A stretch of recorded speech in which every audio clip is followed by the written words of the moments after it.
What is going on, Governors? Chisgule here, and today we are going to be expertising Guan Yu, who just might be one of the very best open field commanders, one of the very best commanders to battle at the Altar of Darkness and at the Ancient Ruins in Rise of Kingdoms. If you like Rise of Kingdoms guides that help you get value and smash your enemies, consider smashing the subscribe button for daily Rise of Kingdoms videos. We are a sponsored creator. It's kind of hilarious that I point up this way, which is normally where that little animation shows up that says hey, subscribe, except it's a live stream, so I don't have one of those playing right now. Anyways, welcome. We're going to expertise Guan Yu. We're going to do that now. We're going to talk a little bit about the pros and cons of that choice. And we've got more than enough sculptures to go around. This is a project that we probably should have done sooner. And then we're going to take this thing for a spin on the battlefield. We're going to start probably with Guan and Alex. We'll get a look at Guan with Martel. We'll play around maybe with I don't know, we could do Guan Richard, Guan Sun Tzu. We could see what we think offers the most value and what doesn't. I've been playing around with a lot of different combos in the Ancient Ruins, and I can tell you right now, there's some combos that have hype that I found very lackluster. Among those combos that I found to be really not as good as other things you could do, and this really stands out for me, was Saladin Takeda. That combo I found myself somewhat unimpressed with. The thing that Saladin Takeda does that is interesting, and the reason why I think this commander could be really good in the Ruins, is that with the expertise skill, you get 100% extra march speed for 3 seconds when you leave a structure. Well, guess what? A resource node counts as a structure. That's right. So if we go look at the Ancient Ruins over here, a resource node counts as a structure. There's a lot of resource nodes available to maneuver on the battlefield here. So I don't think that expertise skill does a ton for you if what you're doing is a murder ball with 5 marches and you can't micromanage them. But if you're able to very closely manage one of your marches and what it's doing, I don't know. Could be good, which is why we're going to expertise it and find out. Now, let's talk a little more about this expertise skill, whether or not it's good, where you might get the most value from it, because there's something interesting about this. When Guan Yu receives a shield, he is going to increase his active skill damage by 15% for 3 seconds. Now, offhand, that sounds pretty good, right? The problem is that even though this should trigger off the secondary commander using a skill as well, if it gives a shield, that is, it is going to be typically more than 3 seconds before Guan Yu uses his active skill again. You see the problem here? The problem is that he's not actually going to increase his damage all that much, because the chances that the shield aligns with when Guan Yu is going to do his next skill is really, really low. So that's a problem. There is an exception to that, though. And the exception is going to be in a game mode like Canyon. In a game mode like Canyon, where you have Joan of Arc giving enough rage to everybody nearby, I actually think you can generate so much rage that the secondary commander that Guan is paired with will use their active skill. It gives him a shield, assuming you've chosen Alexander the Great or Charles Martel, and it's possible Guan will get his skill to fire off then within 3 seconds. But let's do this. Because we're taking him on the field, we need to make sure we have his gear set up. We are going to put the lucky coin onto Guan Yu. There we go. A little bit of a delay. And this looks like a pretty solid set of gear. There are certainly some improvements we could make in the chess piece, but for open field fighting, Windswept bracers with the special talent, as well as the boots. I mean, this is a pretty solid set all around, including Silent Trial and Lucky Coin. Now, this isn't a video about gear. This is a video about putting the expertise skill on this commander. So let's talk about that a little bit more and then do that. The thing that's tricky about Guan Yu when you're skilling him up is that this second skill is garrison hitting related. Okay, it's related to attacking a garrison. And that's a problem. That's a problem because when you're working on this commander, you're going to want to max the first skill, then star them up to 4 stars. And if you do that, you then apply skills. You really want them on the 3rd skill. You really want them on the 4th skill. And you really don't want them to end up over here. And this is the problem with Guan Yu as a commander that you're not going to expertise, is that you could end up with a bunch of skills stuck over here, which is a super bummer. It's a super bummer. You'll get value from this second skill in Ark of Osiris, but like that's about it.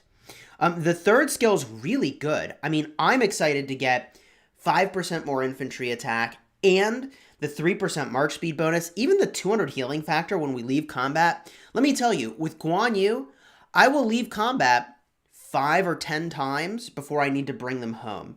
So that means that I'm going to get an extra 1,000 to 2, yeah, I mean like in the realm of 1,000 extra healing factor to 2,000 extra healing factor. I don't know, that seems pretty good over the course of, you know, 1 round of fights, but we'll see. We'll see. So let's go ahead and rock this expertise. Ziaz says, hey, Chisgule, I haven't been here for a long time. Had some stuff to sort out. Got another KVK soon. Thanks for all the advice. You're very welcome. So let's do this thing. Let's expertise this commander. The time is here. We get a look at the skills. We're already only 3 skills away. So this is not so bad for us to go in expertise. It's a very reasonable number of sculptures, especially given the number we have. For those of you wondering, like, holy jeez, how do you have so many sculptures? We have not invested in a commander since we did Attila Takeda before Season 3 of Kingdom vs. Kingdom. So it's been a while since we've invested in a commander. And the reason we were doing this is that we thought that there might be new commanders coming out. Recently, it seems like Rise of Kingdoms has moved to a 5 Mighty Governor cycle for commanders. So that's 5 times you see, you know, the commander of Mighty Governor instead of 4. And if they had done 4, there might have been a new commander. We might have needed it for KVK along with a wheel commander. We could have expertise them both. Whatever. Let's do this thing. 75 sculptures, move them over, confirm, upgrade a skill. Couldn't be happier with where that landed. Wish I had done that sooner. Of course, there's never knowing that where it's going to land. So that maxes out the attack, the march speed. Now the last 2 are really garrison related. Where is this good? This is definitely good in your Ark of Osiris. If you're going to use Guan in the open field, and I think you should be using Guan in the open field, I'm going to be using Guan in the open field, you go up to a garrison, you start hitting that thing, that's solid. That's solid. Let's rock another 80 sculpts. Boom. 1 more skill placed. And last but not least, 80 more sculptures. So this was a total, for me, of 235 sculptures to unlock the expertise for these last couple skills. From that deal, right, I've picked up some damage to garrisons that I barely ever use, 5% infantry attack, 3% infantry march speed, and this expertise with the shielding damage boost, and the 100% march speed, okay? And that 100% march speed is, I think, really good. Let me just, before we expertise it, for posterity, okay? If I'm going to go from my city to, I don't know, let's just say this flag, okay? And I'm going to send a march that I typically send. This one. Let's say it's this one. This is going to take me 49 seconds to get there, okay? 49 seconds. So now let's go in and let's do this thing. Well, let's actually rock this out. Oh my gosh. Someone said, Eric is saying, can I have some sculptures, please? Dude, we got a lot of sculptures. And then we're going to take this thing for a spin on the battlefield. And if there's combos you want to see, drop it into the chat. Okay, so we're going to hit upgrade. There it is. And don't forget to press the button to unlock the expertise. Boom. Here you go, people. Expertise obtained, Lone Rider. Kind of an awesome name for an expertise skill, not gonna lie. That is an awesome name for an expertise skill. Now, look, it was gonna take me 49 seconds before. What's it gonna take me now? Let's go find out. Let's go find out. We'll heal up some troops. And what are we at? Let's go see. This flag over here. Reinforce. Where are we at? Still says 49 seconds. But if we leave the structure, look how fast they go. Look at that speed. Look at that speed. They get a quick burst. And now only 28 seconds left. So it was more like 35 seconds to get there. Much faster.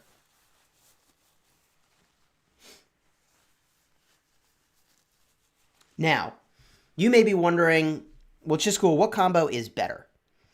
That we need to go figure out. And we're going to go figure that out literally right now. Let's see what our opponents in 210 are up to. I look over here. I don't see anybody, which I find surprising. There's nobody here. And we're all over the ruins. Okay, interesting. And if I look over here, there's a few people here from AV. And, okay, we got some combat over here at the ruins. So maybe we'll fight down over here if they're not going to join us up top. Let's do this. Let's get a couple marches going here. First and foremost, we're going to pick up a 7-7. So we're going to go grab a 7-7 combat rune. Then we're going to go and retreat one of our troops. I guess, well, yeah, we got to send one gatherer back. So it looks like it's going to be you, buddy. And you may be like, whoa, Chisgule, you're leaving a resource node unfarmed. Dude, it's fine. It's kingdom versus kingdom. Somebody wants to finish that, they get honor. So, like, I see a partial resource node, and I'm like, woo, more honor. So, anyways, it's a small amount of honor, but you still get honor. And we need to pop a 50% expansion because, obviously. Oh, now, wait a minute. Wait a minute. Hold on. I don't think we have a fort down here anymore. So, if we're going to battle over here, we're going to have to join X for that operation. We're going to have to join that alliance, which may be what we need to do. That may be what we end up doing. We're going to see here in just a minute. I've been told that the folks in Sin right now, the folks who should be battling here, are in Ark of Osiris. But I'm surprised that, like, you know, it's a big alliance. They don't have anybody else that wants to contend, or they're just like waiting. I don't know. We'll wait and see where we need to send these troops. And we'll go combat test. In just a second. P.S. If you're enjoying this video, consider dropping a like on the video. It's your 100% free way of saying, hey, Chisgule, this is entertaining. And consider subscribing for daily Rise of Kingdoms videos that help you get value and smash your enemies. I mean, there's a couple combos I want to test here. I really like the Guan primary for obvious reasons. Guan needs to be primary because he does more damage that way. Very simple. But from there, I really like Alexander the Great is the first one I'm going to go test. We can compare, if we wanted, to Charles Martel. What's the difference between the two? I think that the Charles Martel is going to give me slightly more damage from normal attacks, but that's probably about it. I think the Alex is the better pick. It's got more march speed. It's got the chance to debuff healing in a very meaningful way. It's giving my allies shields. I do like the extra counterattack. But man, I want to avoid the situation where I'm taking boatloads of attacks and I need the extra counterattack. So I'm not inclined to think that Charles is the pick. I think that that could be more compelling in a world in which I can actually, have enough rage regeneration going in a game mode like Canyon, that the 30% damage boost will also apply to my Guan's attack. Then I think Charles Martel is an interesting pair. Test him with Constantine. Constantine's an interesting idea. What is Constantine going to do for us here? What have you done for me lately, Constantine? Why can't I find it? Oh my gosh. What have you done for me lately? So we're going to reduce the attack and our damage taken. We're going to be much more stout, and we get a heal when we get low. I don't know about this. I think I want to test with primarily commanders that do shields. Alexander the Great throws around shields. Charles Martel throws around shields. And we also are going to be getting a shield from the Skolas's Lucky Coin, which I am told should trigger the expertise on Guan. Now, does it? Well, we'll go hit some stuff and find out. Hey, is Richard good? Richard's great. I could use Richard. Richard with Guan as a combo, I do want to try. Now, you may be thinking like, whoa, what? Like, I dislike that there's not a lot of march speed. That's my one big downside. But I like the healing factor. I really like the healing factor. I like the damage reduction. I like the march speed reduction of the enemy. I loved the damage reduction here, and the counterattack damage boost is good. The infantry stats are super legit here. The slow on the enemy is super legit. I definitely want to try the expertise combo there. I definitely want to try that. Okay, so do we get some fighting over here? Or is this free? And if it's free, then I'm going to go join X, and I'll go fight in X. And that sort of is what it is. Of course, my preference is that we get some fighting over here. But it looks like I may just need to go join X and battle down here. We used to have a fort right over here. And I'll show Alliance territory. We used to have a wolf fort right here. And that would enable us to contest these ruins as well, so we can be in both places. I thought that was a really well thought through portion of our territory design. However, we are now deep in territory over here. And we need that fort over here to kind of do what we needed to do. I guess we could have tried to flag down instead of using the fort, but it would have took more flags and more time. And I think the fort was the right choice here to go into the kind of the center of the zone and kind of build around. I think they did the same thing here. They did, which I think is a mighty fine choice. Looks like they used a couple alliances to get that done.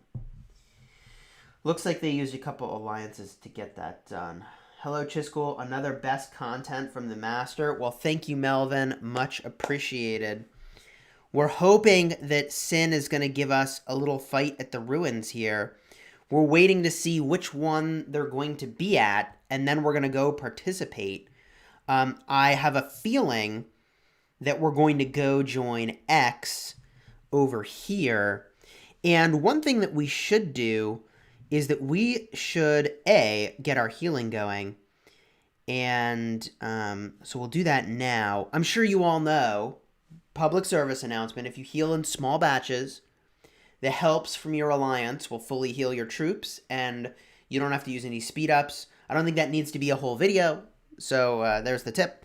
And we do want to switch to a infantry skin. Infantry skin. Boom. My kingdom has a civil war and only one alliance is participating in this KVK. You know, Jaden, I'm having a little bit of deja vu myself. In my restart project, if you can believe it, there is yet again a civil war. 1507, yet another civil war. I believe at this point that civil war has concluded. But I find civil war during a kingdom versus kingdom to be quite inefficient. How's that for languaging that? Quite inefficient. Get ready to be swarmed all the time. Try with Martel secondary or even Takeda. What do you think about a Richard and Ethelfled pairing? I think it's okay. And some questions about who you should expertise. Esong 5525. Definitely finish your Esong. Definitely just finish it. You're so close to finishing it. Or get my Alex from 5200 to 5511. Well, I don't know. Both are good choices. So I'll take that back. You have no bad choice there. You have no bad choice. So we're waiting to see. Do we have a fight here? I don't know that we're going to get one. Unfortunately, I don't know that we're going to get one. Which I find a little surprising.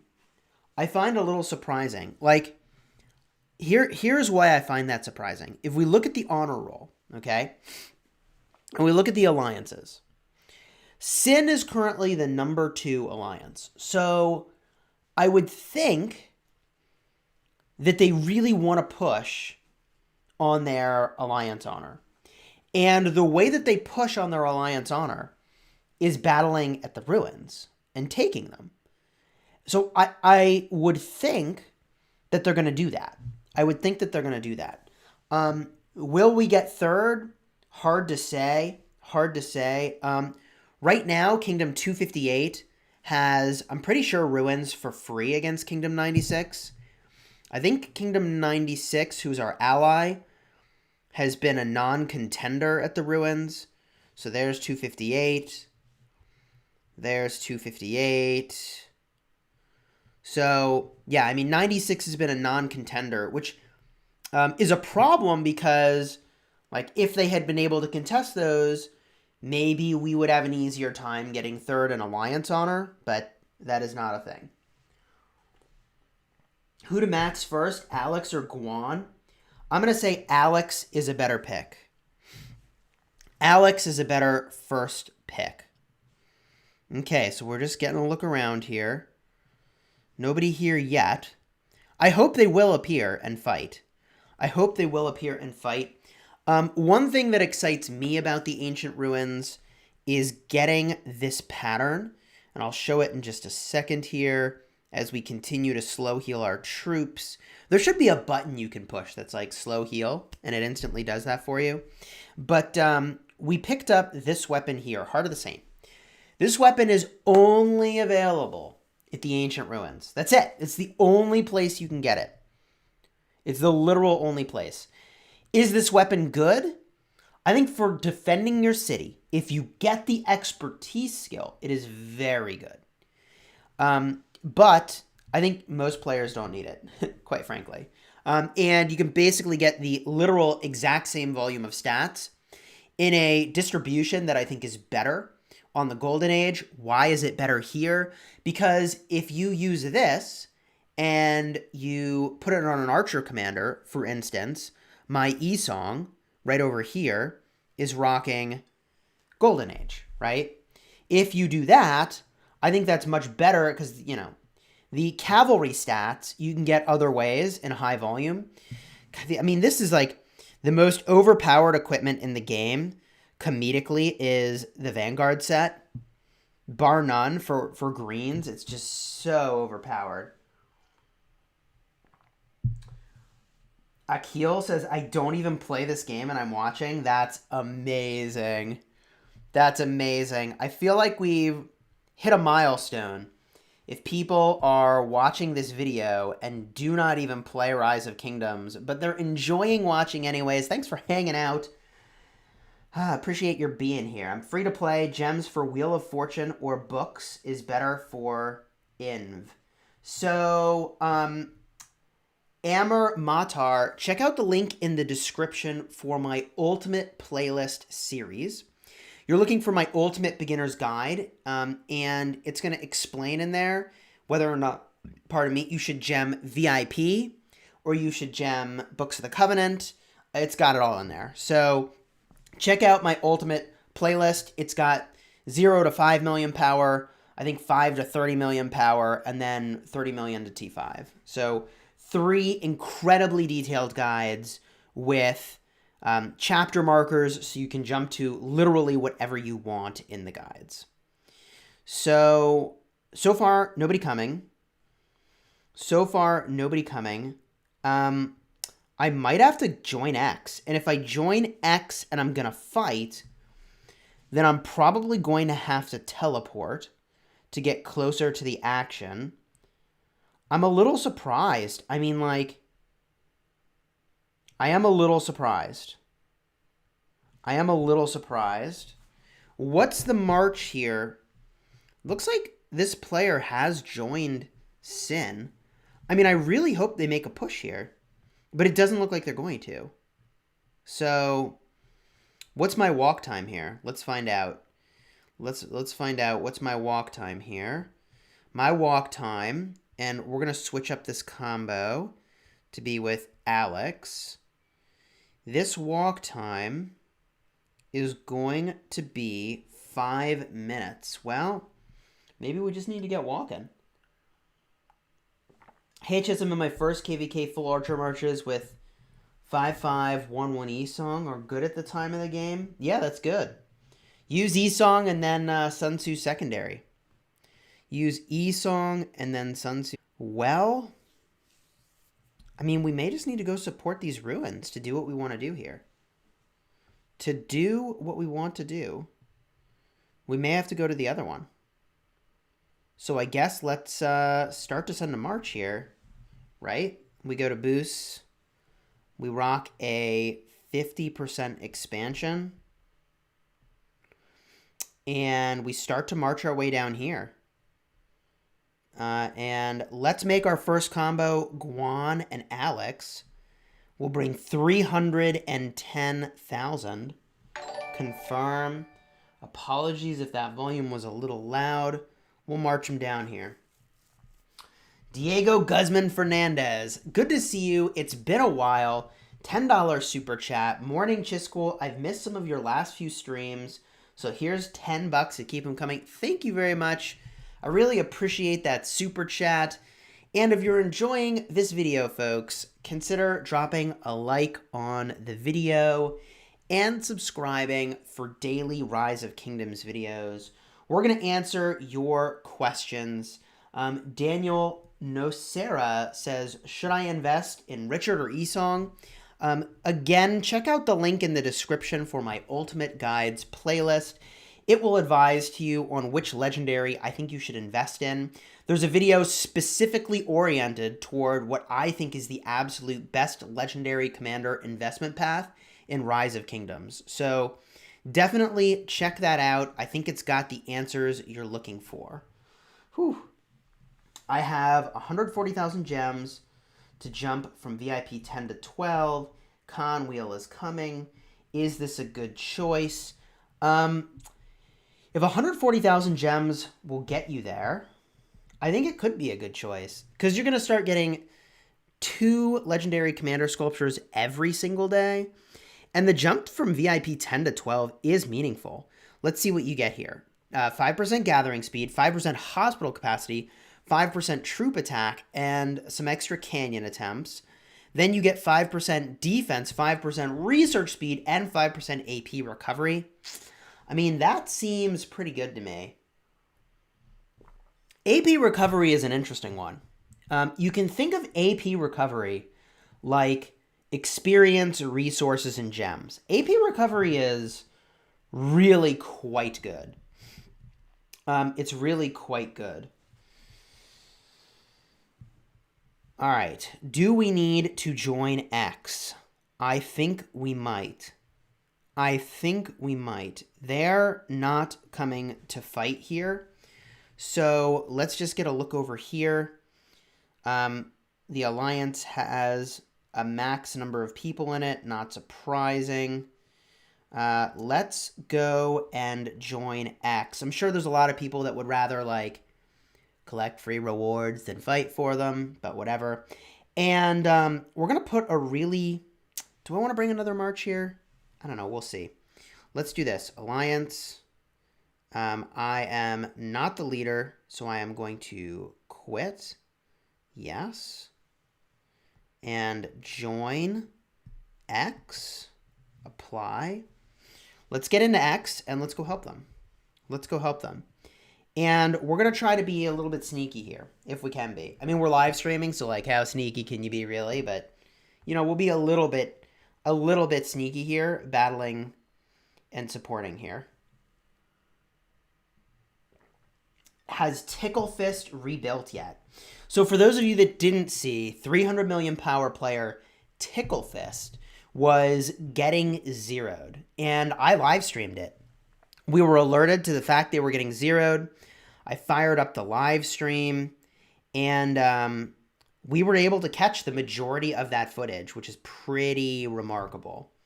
So what would I say about that? It was amazing to watch. He lost over 100 million power before finally coming online.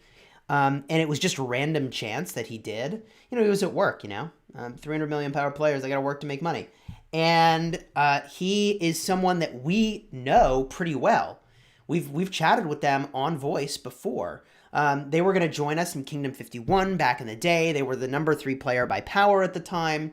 They ultimately decided to do other things, came back to the game, and it turns out they were in our ally kingdom. They were in Kingdom 1142, who in the last season of KVK was our ally. So they activated in our alliance kingdom, our allied kingdom, at a really convenient time. But they've gained like 200 million power, and then they lost 100 million power getting rallied, and it was like 4x, 5x rallies. It was really crazy. It was really, really crazy. Okay, so here we are. Now, if we wanted to get here a little faster, we would be doing the following. We would jump into this, and then we would jump somewhere else, right? So we jump into here, like so, boom, and then we jump into resource nodes, right? Because we're going to take advantage. Look at that 100% march speed boost, people. 100% march speed boost. So what we should be doing is going resource node to resource node to resource node is the way to move around the field. That's the way to do this. And we already have a lot of extra march speed. The one thing I actually kind of regret is I had wanted to change my build to have some more march speed, and I didn't do that. So that was a little bit of a mistake. Here's the build we're using on our Guan right now. This is a canyon build. This is not an open field build. A canyon build would, an open field build would go and get Fleet of Foot. It would get Elite Soldiers. I want these slows over here from Snare of Thorns. I'd be ditching these points over here in order to get those. Okay, so if we head back, we're going to make our way over this way and get in on this fight. I think this player, Valis Avalon, is making a solid choice here by staying in this fight as long as they did. I think they're hitting some lower power players and getting some value from it. And if we don't get a slow on them, they're going to have a pretty easy time getting away, except that I can do this little maneuver right here, jumping in the resource node and getting the 100% march speed boost, which again is why I really like this commander. So I'm going to jump in this resource node and jump out to get the boost. I didn't do that particularly well. Could have done that better. If I had done that, I was like a second late. I might have caught them. And now their cavalry charge talents are letting them get away. But I'm okay with that because what I want to do is make my way to this part of the field anyways. And I want to be really disruptive in the backfield here. So we'll see how well this works. I'm a little worried because I'm missing probably 15% march speed from where I want to be, but oh well, I have the wrong build. It is what it is. The next time we go back to town, we can go and change that if we want to optimize a little further. So here we go. It's resource node time. 100% march speed boost between nodes here. And what I'm going to try to do, which I don't think they'll let me do, is be really disruptive in their backfield. Is this going to work? I don't know. I don't know. But if this player is not actually watching, they're definitely going to be in trouble. They are watching. Fine, I'll go hit somebody else. That's not somebody I can catch. Is this player watching? Maybe. Maybe. Let's see what we can do here. I want to be in these resource nodes as much as I can. 13 seconds attack. They want to fight. There's no way they actually want to fight. Can't be. There's no way. Ah, they're collapsing on me. So now I got to make my way up to this resource node. I got to get up to this resource node so that I can fight the way I need to fight here. And now I can turn and hit this guy. So now I've got a field of nodes I can use to get around if I need to. And I don't think Big Dave knows what they've signed up for here. Let's see how that goes. Boom, big damage. And what I need to do is slightly relocate so that I can hit both of them at the same time. All it took was just a second of relocation. Now I'm hitting both targets. Dave is starting to run. This player's taking the node, but I'm okay with that. And now we've got a one-on-one at the node. Okay, so here we go, battling Thunder. Now we've got our expertise skill. I don't think we're generating enough rage to really benefit from the shield here. And I don't know how this is going to go. I don't really want to stay toe-to-toe like this with this combo. I'd much rather be sniping the enemy. So we'll see how this goes. We've got some folks focusing us. This is turning into a bit of a duel. I'm okay with that. I'm okay with that. Not what I was trying to do, though. And we are winning our duel here. Now, we have some other folks joining. So we're going to jump into the node. And by jumping into this node, we now can go where we want to go when we need to. He's still attacking me, though, so I can enjoy doing this damage. And boom, that AoE hit the extra target, which is really good. That's really quite good. Now we've got a second person hitting us, which is a little concerning. This is not really what I want to do as a third person shows up and we just say, all right, see you later. Now, all of these people are fighting me instead of being where they should be, which is at the ruins. So I'm doing my alliance members a favor here, and I just leave. Boom. Bye. Give them a little kiss. See you later. So I'm getting a lot of value here because they are all in the wrong place. Every single one of these folks is doing the wrong thing. And if my one march can hold 4 of their marches hostage, I'm getting value in this exchange. Even though it's not quite as visible as you would think, right? Like it's not wound and kill value. It's field value because 3 marches are over there instead of being the one place they're supposed to be, which is over here. And 3 marches is almost all they have contesting this thing. So if they're going to chase me, I'm going to get a lot of value, and I can just keep doing that, right? Like as much as they want to chase, I can get some value here. And then I just loop my way around and go into the ruins, which seems pretty good. So we've got a scout going in on this person. Scout's going to take a while to get there, so I don't know what they have. So I'm going to just swing my way around to the ruins here. Let's make our way back to the ruins. And they can't catch me. We can just drop this march into the ruins. Easy. Easy. And we are owners of the ruins. Cool. We own the ruins. There we go. If we look at that report real quick, how did that exchange go? We had a little battle over here. There's nothing much going on here. This one, a little bit negative a little bit negative. But then here, 5,000 for me, 12,000 for them. And even though we were getting surrounded, 5,000 for me, 10,000 for them. So even though we were surrounded, that exchange was pretty positive. And this is the reason why I feel like a Guan Richard could be really interesting. Because you see here, the way I fought that, I had one little skirmish and now I have to go back to town, which is an issue, right? Like that's a really long walk. So I can bring a second march down here, which I'll do now. And I'm going to swap these marches out so we can get something fresh into the action. What do I want to use? Does my Attila Takeda have gear? Let me just put some gear on my Attila Takeda. We'll bring this down. We'll fight with it if we need to. Putting the Dark Lord's blessing. No. Where are you at, Joan? What are you doing? Is that Joan? Is Joan there? No. Where's my Joan at? Here. All right, go home. Go home, Joan. Is Olgi and Charles a good garrison combo? Yeah. Man, you gotta fight harder and inflict damage, bro. You're a T5 whale. Go hit them hard with the Guan AoE. We were just hitting them with Guan. And we just illustrated the problem with Guan, which is that if we do what is being advised, which is to I think Guan is extremely misunderstood.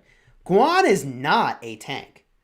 Guan is not a commander that you should soak damage with. Not at all. Guan is a commander where you sit on the outside, you try to damage people, and do AoE into the fight.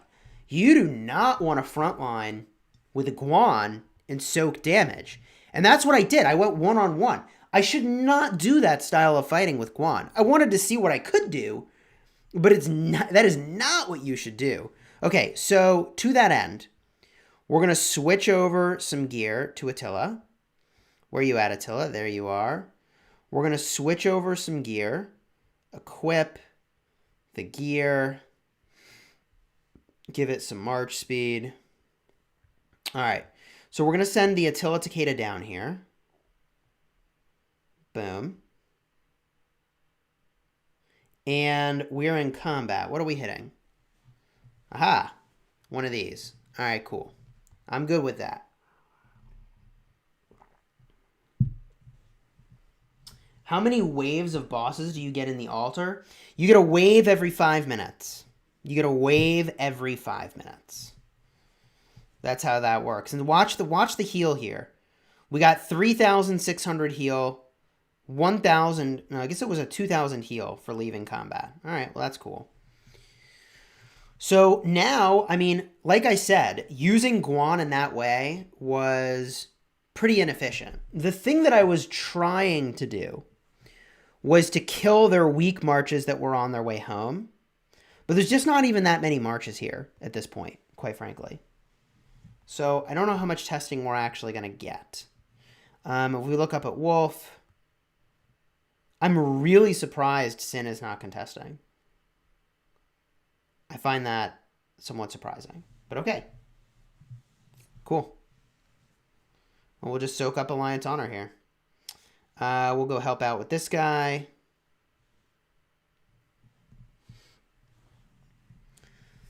Kudos to AV for battling with us this morning. Much appreciated. Much appreciated. I guess we could hit some of these folks. I'd really rather be participating in this style of combat if I actually was full health. I'm not. Whatever. I guess we'll do it anyways. Here is the kind of thing we should be doing, right? Like hitting from the outside, getting some AoE value. This seems really good. We're also hitting a weaker march. He's not hitting us, which is optimal. I mean, this is the way that I should be battling with Guan, right here. What you're watching right now is the way I should be battling with Guan. Boom, continuing to hit this guy. switch it up, hit this other player. Props to them for staying so long with a Cao Cao, but boy, they're going to have a lot of Sev wounds from this, most likely. And they're giving us something easy to hit where I can AoE, which is pretty good. That army is defeated. We'll switch it up again. See if I can hit the right target. I think I might be surrounded now. I am. I got to back it up. So we're going to fall back a little here. Pull folks into our support. And reassess our position on the battlefield. If they chase me, my alliance members will hit them. If they don't chase me, then I'm winning because I'm not getting chased. Here, we're going to hit this player who is giving us a nice stationary target. They're going to move. I think that's a good choice. I could hit this other guy, but then I'm going to start taking his normal attacks, which I don't want to do just yet. I'm going to take the free hits instead on this other player, getting that free damage in. And I probably need to stop chasing in a second here. Boom, a little more AoE. We're going to turn around. And now that other people have engaged this Alex, I'm going to go hit him because I'm not going to take the normal attack damage. And this is what I should be doing with this combo, okay? This is what you should do with a Guan, Alex, Guan, Martel. You should not be tanking big damage. I'm even going to switch to this weaker target because I'm already pretty weak myself at this point. We're battling with T5. We really shouldn't be battling with T5 at half health. That is really ill-advised. But look at this. We're taking some free AoE damage here because this low health March is kind of letting us get that. So I think we're going to just take that for as long as we'll get it for free. And now we've done that. Okay. So at this point, our Attila Takeda is here. So what I'm going to do is the old switcheroo. We're going to bring the Guan Alex down south.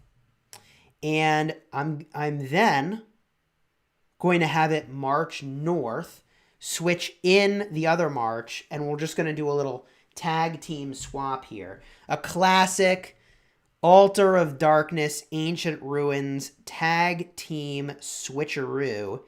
So here we go. You move the Guan over here. You select the Guan, move your other march in, park the Guan. So we're still getting points. Neither march is actually usable right now, so that's very important to know. But we're just chilling now. Now we're just chilling. All right, let me answer chat's questions as we line up our next march. And also, we should look at some reports here. So even though we are really low health, okay, we were able to do a lot of damage here. 8,000 sevs inflicted. 6,000 sevs inflicted, 8,000 sevs inflicted, right? So we were able to get some stuff done here. 4,000 sevs, and then a bunch of stalkers. We scouted this guy's troops. So that guy that was chasing us, we should have took that fight. The Alex Martel is a fight I wish I had taken with only 210,000 troops. But, you know, is what it is. We made our choices. Okay, so our Attila Takeda is nearly here. What I'm going to do is switch to a cavalry skin, and I do need to keep healing these troops. We have an Ark of Osiris later today. That's going to be fun. I'm very much looking forward to that. Boom, healing lined up. Switch it up to the cavalry skin. Switching skins is such a pain in the butt. And I would rather fight at the ruins with infantry than cavalry. Why is that? With infantry, I can use up my wood for healing, and I just have a stupid amount of wood. Puns not intended. I have a ridiculous amount of wood, and I'd rather use up wood than stone. So that's why, and let's just see here. Where are we at? Okay, we're in the box. This march can go home. So we'll send this march home now. And this march we can now use to fight. There we go. Okay. So we can go do stuff here, and we definitely will. Wait a minute. Maybe I can't. Interesting. What's going on here? Move here. And you. There we go. All right. We're good. All right. Now we move this march around. And we're going to go do stuff. I don't really care too much about the honor. And unlike Wolf, where they actually do need the Alliance honor, X benefits from the Alliance honor. But, like, if I want to chase these guys, I can do that. And I have, how long till this spawns? I have 100 seconds. So I can go hit somebody if I want. And I definitely want, right now, if these marches are going to stay, I definitely want to do this. Okay, here we go. Interesting. I don't know how many marches we'll be up against in a second here, but I'm definitely interested in taking this fight. I'm going to switch up who I'm hitting. The Ethelfled Boudica, really solid combo, just not at this late in the game. And I got to be careful here for how much I want to chase. I'm going to switch it up. I'm not trying to get surrounded. Oh, I want to hit this guy, though. I definitely want to hit this guy. He's low health. That's going to be a lot of value for me, especially because I do a lot of normal attacks. Switch it up again. Okay. Nice. These reports could be pretty good for us. I've got to be careful because, again, I'm going pretty far out of the box here, but I feel like I'm getting some really good value on these. Here we go. This player has really got themselves in a pickle. They're going to have a hard time getting away. Only charge talents can kind of save them here. And even though we're out of position, I'm really not too worried about it. I'm okay with this. Yeah, their allies are here, but I don't know what they can do about it. And I'm not trying to push them to their pass. I'm just trying to get some value hits. So we're just gonna keep going for the value hits here and try to claim as much of that as we can.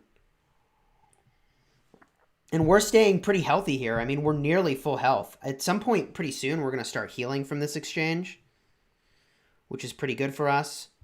We do have some players on the field here. We just got to be a little careful. We will get surrounded, and I'm okay with that. This player is really low, so I'll hit them. Yeah, and I mean, I'm doing normal attacks. Like, that's my jam. That's the thing we do. It looks like we might be slowed here by this other march, so we'll hit it. This march is archers. We have cavalry. I feel very good about that. They also seem to have more march speed than we do. Oh my gosh. And now we can go back to the ruins. Like, that was good. I'm not trying to push them to their pass. We definitely missed whatever came next, which unfortunately was a boss. Hopefully we didn't miss anything too good. Probably not. Hard to say. The boss was actually kind of the one thing I would have enjoyed seeing what loot we get, but whatever. But that was why we did that fight. 5,000 sevs for us and 64,000 for them. 5,000 for us and 18,000 for them. 2,000 for us and 23,000 for them. 8,000 for us and 40,000 for them. That was why I thought that push was a good idea, because I felt like we could do some pretty fierce work there, and obviously I think we did. That was actually a pretty good report in the grand scheme of things. That was a pretty good report. Not gonna lie. Will I stream the Arc match? I don't plan to. I don't plan to stream the Arc match. Honestly, we've had no time to plan Arc of Osiris. Like, 0 time to plan Arc of Osiris. We tried to delegate last week. The 2 people that we delegated to last week were unable to deliver a plan. And so we had to, like, just kind of go with the old one, is what it is. But we still have only had like minimal time this week to do arc planning. Okay, so Guan is almost back. And what I want to use is Guan Richard. That's my next combo. That's my next combo. All right. So chat, what questions do you have here? What questions do you have while we're hanging out? What do you got?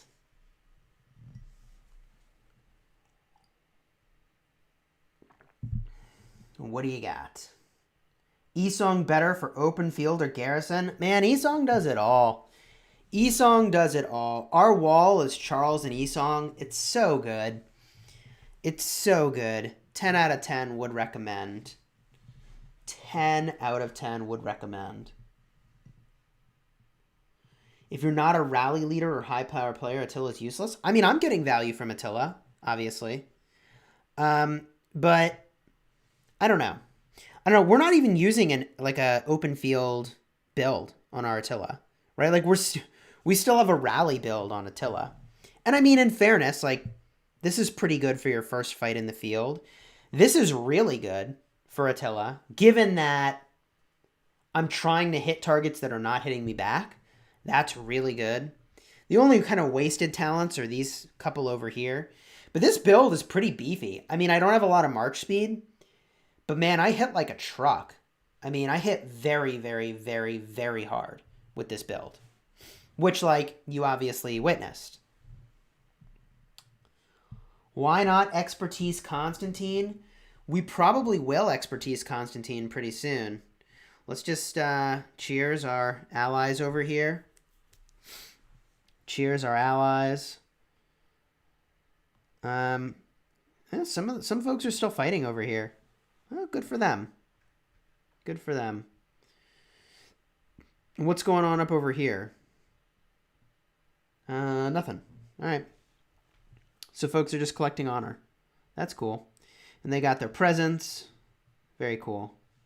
Very cool. When is the next contest for the Altar of Darkness? That real quick. Altar of Darkness is here.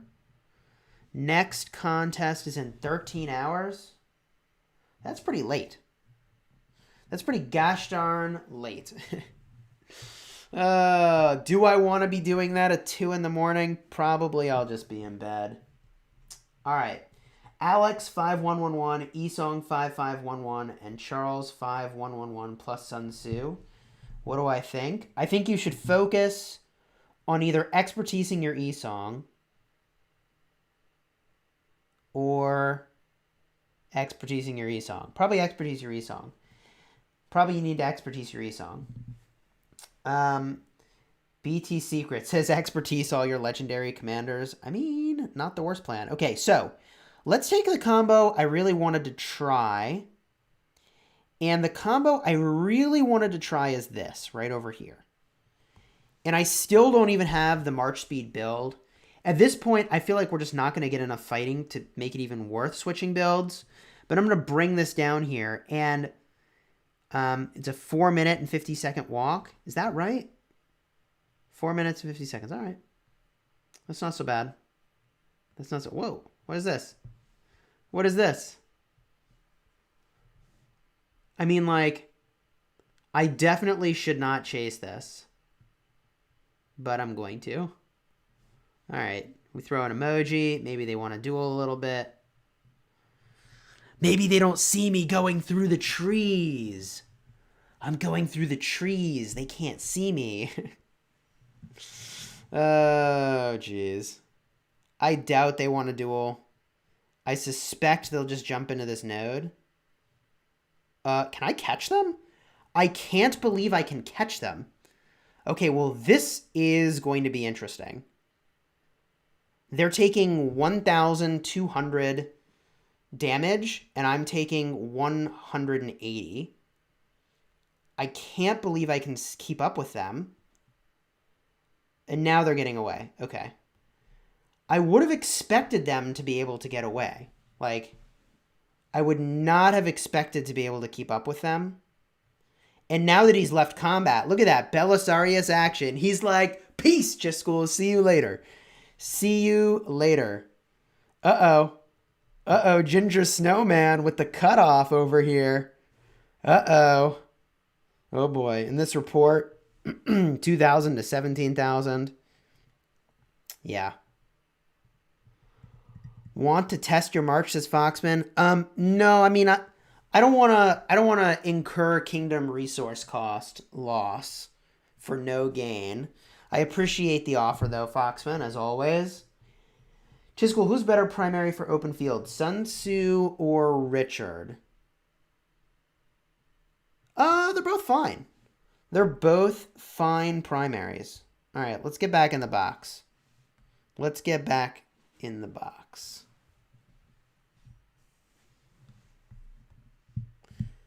Or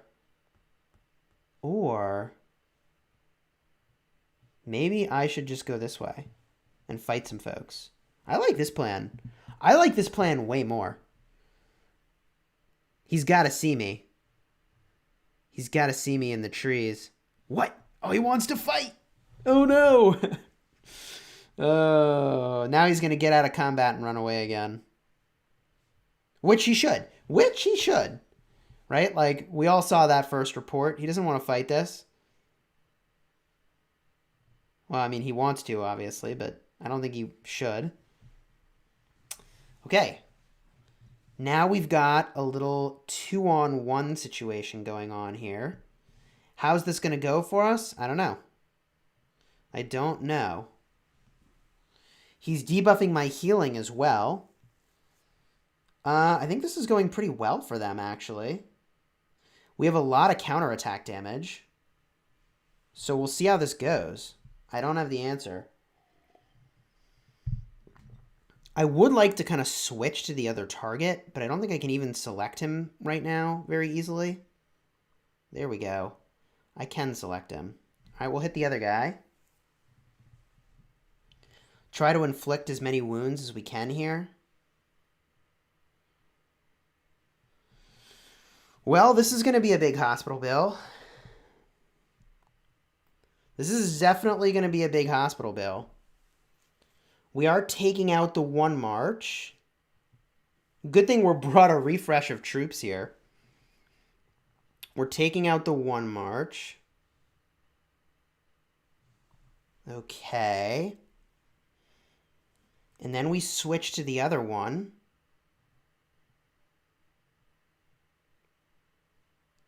Boom. Okay. Now we fight this one out.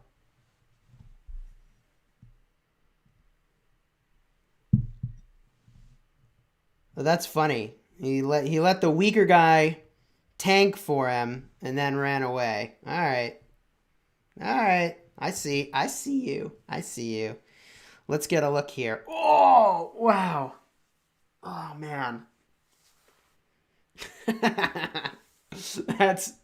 That is ridiculous. Holy jeez. That is ridiculous. Woo. Holy jeez. Well, fam. Yikes. Kudos to Zmija for hanging out and battling there. Oh my goodness. Let's do the old refresheroo on the marches. We bring that one out. And we bring this one in. Okay. Cool. Wow. Devil's Knights, I know. That was a savage report. That was a savage report. And the thing is that, like, man, I'm going to get so close to being able to get Faith knocked out. I need 6.8 million more kills. Like, I need more fights like that if I'm going to get there. They need another nerf. I mean, I'm pretty sure that has to do... I'm pretty sure that has to do with technology levels and equipment levels more than anything else. Speaking of which, let's switch the old city skin, get some more healing going. Get some more healing going. Whatever.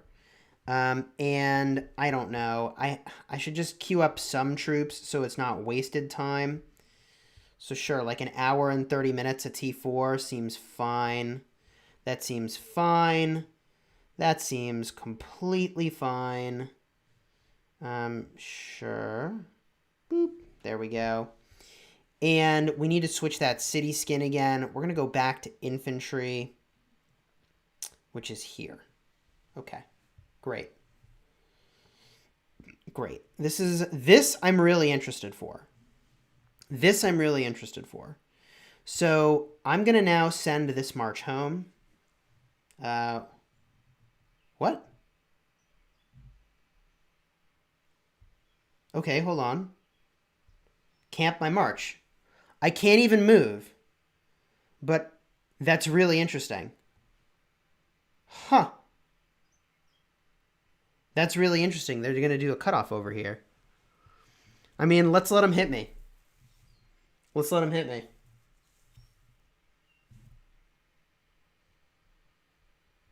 Let's let them hit me. I'm gonna send this home. Let's see how this goes. I bet you that even though I can't move my march, I'm gonna do better here than they will. Can I move my march now? I can move my march. What am I talking about? Okay, let's slightly reposition. Angle up. Target has disappeared. Angle up. I want to hit this guy. And I've got a ton of healing. So I should stay pretty healthy here. Well, this is fun. Oh, look at that. He's hitting my other march. That's funny. That's really funny. I don't know what they're doing, but I got a lot of healing here. And the healing is going to be really legit. I'm just going to relocate slightly. Oh, this guy's running. Yes, that's good for me. Okay. This is really good for me. And I'm going to switch. Jump in the resource node before them.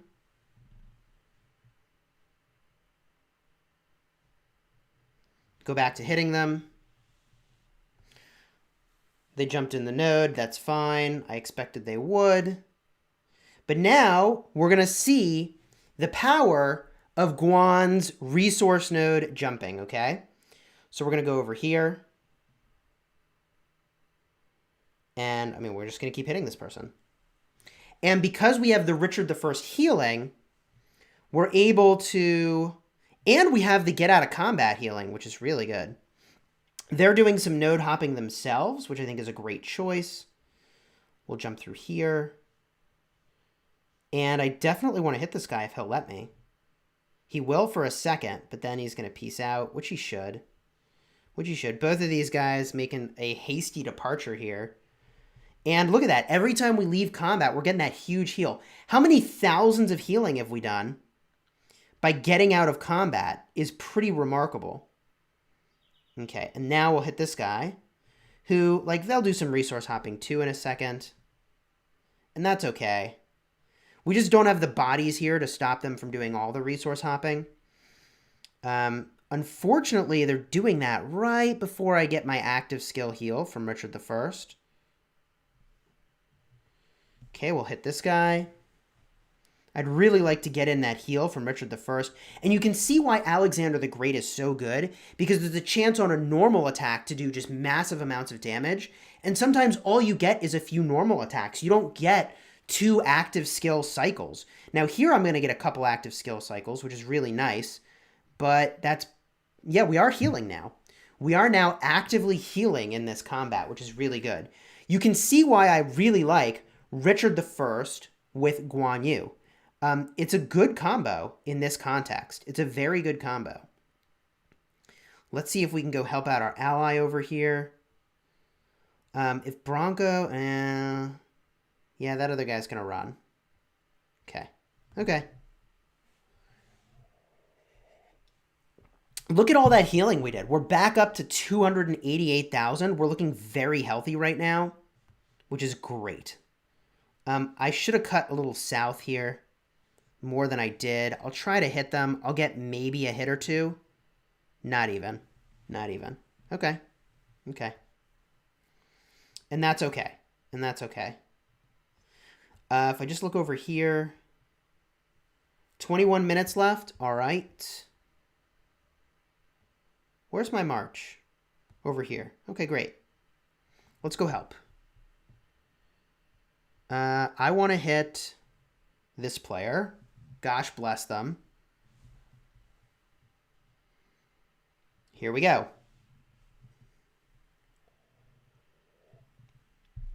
10,000 damage from Guan. Oh my gosh. Wow. Wow, 16,000 damage there. Did you see that? Did you see that? Can we stay in combat with them? No, we're surrounded. We'll hit the Cao instead. Boom, big damage. They're probably going to run, switch it up, hit the other guy. We need to start getting that healing. Matthew of Avalon. Let's see how this goes. We're getting our healing now. The healing is not going to outpace the damage, but it is going to kind of keep up here. And you can see why I really like Guan Richard. Even though it's not intuitive as a pairing, I think it's very good. Okay. Who to hit? Where to go? Where to go? We're still at 274,000 troops, which is a good number of troops. Is this guy... How much are they going to push here? Okay. I think we can get a good hit here.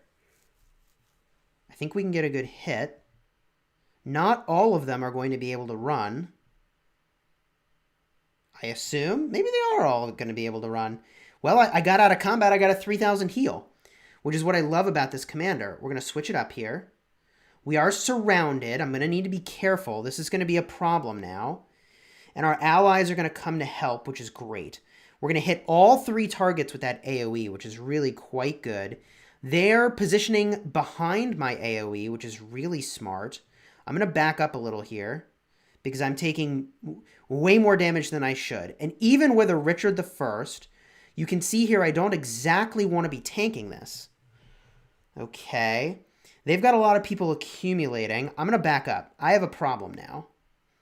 I have a problem, and the only solution is going to be to resource node my way out of here. And I don't know if I'm going to be able to do it. We do have a high amount of counterattack, which is good. If we get into this node, we're going to be okay. And we're gone. So this is why I think the extra march speed on the build would have been really good. So now we're out of there. We're completely 100% uncatchable and gone, right? Like, see you later. And we can go back into the box and harvest up some honor over here, okay? So I'm going to bring this march home. And let's go look at the reports there and see what we did. How did that go? How did that go? We'll do a little bit more healing. Bada boom. What just happened? Okay, what just happened, chat? This was a little negative for us. Alexander the Great must have gotten a skill proc really early for the second skill. And this was pretty negative. So when they were chasing us, they did some work. We did get a good 7,700 on this guy. But overall, I think this exchange was negative for us and favorable for them. Who'd have thought taking a 3-on-1... even with busted commanders and gear, is not going to go well. This, however, went pretty well again. Zamija, we hit them. 1,000 for us, 20,000 for them. And even though we were fighting 2 at the same time, we went about even over here. And they are using T5 troops, so that is noteworthy. And then Tissot, 1,000 to 9,000 is pretty decent. Here's 2,000 to 13,500. Nothing to report there. Nothing to report there. Nothing major here, nor here. Little skirmish at the start. 1,400 to 3,000. I mean, nope, nothing major here. 3,000. So this was a little in their favor because I think I was getting hit by multiple people, and I was. So, I mean, I think if you haven't figured it out, situations where you're getting hit by multiple players doesn't go well. Even if you are a beast with super gear, super commanders. I mean, you know, Richard I reduces the damage you take by 20% when expertised. And still, like, tanking is not a thing. That report was decent, mostly even, but yeah, decent overall. How do I feel about the Richard I healing? I think the Richard I healing is good, but mostly for sustain and mostly for trying to navigate some one-on-one situations and like damaging from the outside so I stay healthy for a long time. I don't think it's actually good for just like what you saw I was doing there, just like kind of running in and tanking. It's really not a thing. Now, how much extra march speed could I have had? This certainly would have made a difference. If I had the right build, I would lose 6% of march speed over here. I would gain it back over there. Over here, I would be +6. Over here, I would be +6. So I'd have 12% more march speed. That seems pretty good, and I'd have a chance to slow. So I could have 12% more march speed with the right build. And 12% is a lot of movement speed, quite frankly. All right, we're 320 seconds away from the next set of drops here, and then we'll see what we get. We will see what we get. In terms of kills, yeah, we pulled down like kind of another 100,000 kills there. It looks like maybe my AoE damage is not showing up in some of these reports. So maybe we're doing a whole heck of a lot more than it looks like here. That could be a part of what's going on. All right. When I get my Richard 5511, should I go for expertise? Save the rest of my gems for Esong and expertise him. I'm a low spender. I think your 5511 Richard is done. Go work on Esong. Go work on Alexander the Great. Any of those other projects would be good projects.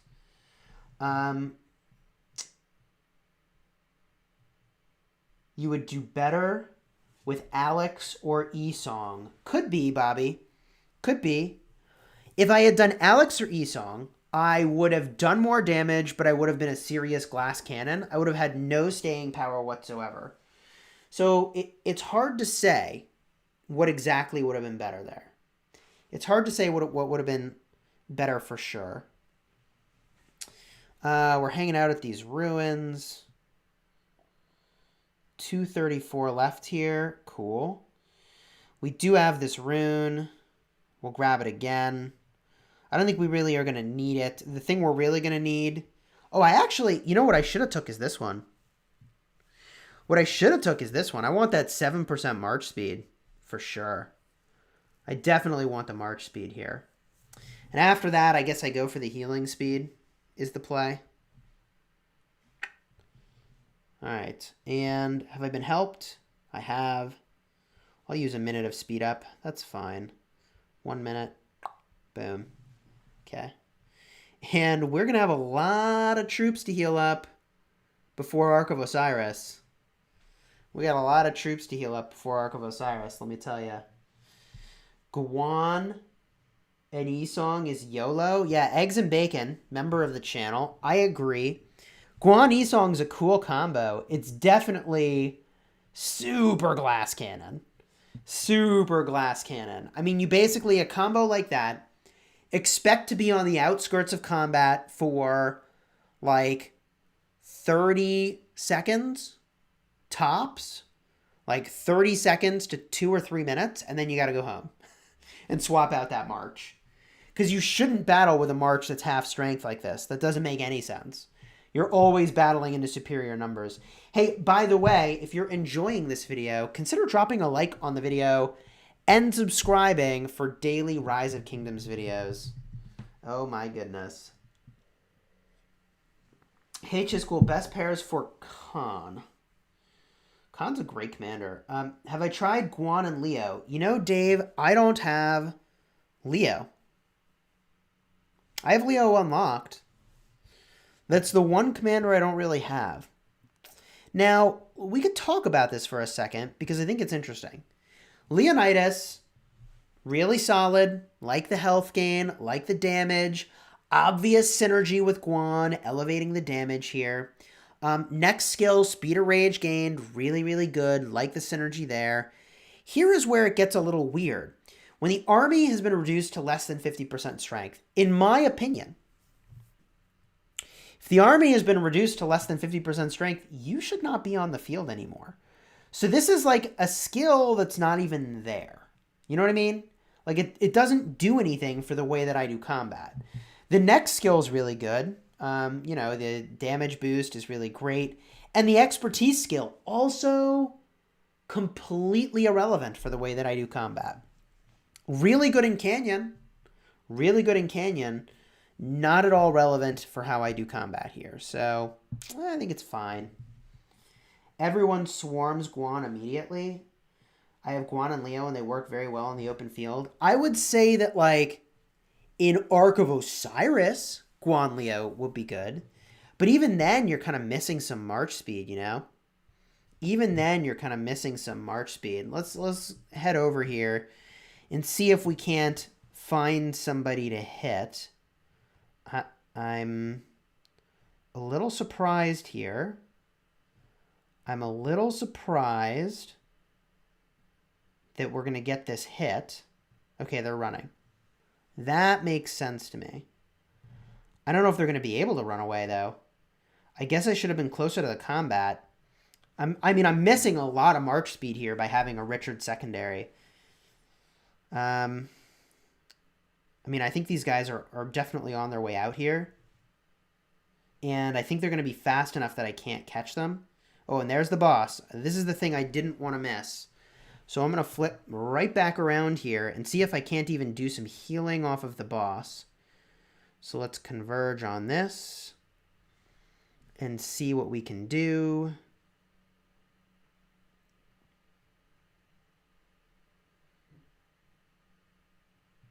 All right. We'll see how this goes. Any drops? We'll find out. If I could get another of that pattern, I'd like to. Boom. What do we got? Over here. I can't even see what it is. Well, I guess I just pick it up and hope for the best. What did I get? Who knows? We'll get back in the box and see. Arrows of resistance. All right. So I didn't see the pattern drop there. I didn't see the pattern drop. I do need to go up over here, though. This looks fun. This looks fun. I like the spirit from these folks from AV. I like their spirit. They're still fighting. That's cool. That's cool. Let me turn off Simplify Graphics. What do we have here? Those are T5s. I want to hit the T4s. I want to hit the T4s if I can. We'll turn Simplify Graphics back on now and see if we can get a hit in here. I think we are. I can't totally tell. I think this player is going to have a really hard time getting away, so I'm going to hit them and try to get some value here. Let's see what we can do. It looks like I'm getting targeted. I'm not surprised. I don't care. I'm going to try to do as much as I can. We're kind of swarming the area, so they're going to have a choice. They can either keep hitting me or get swarmed themselves. And I think I'm going to get so much value from this that I just want to keep doing it anyways. All right. That seemed like a good play. And if you can believe it, I actually just healed off of this exchange. A pretty meaningful amount of healing. Okay. Solid. Now let's hit this player who's trying to run. There we go. Let's see what we can do. Not sure what we'll be able to do here. Because they're not hitting me, I might even heal off of the exchange. We're going to switch my target over here to the other player. I got some damage in, but look at how fast they are. They are just cruising. We'll see if we can chase this player. They're going to have to get slowed if I'm going to be able to hit them. Not sure that I can. Not sure that I can. Look at that. We don't have the march speed.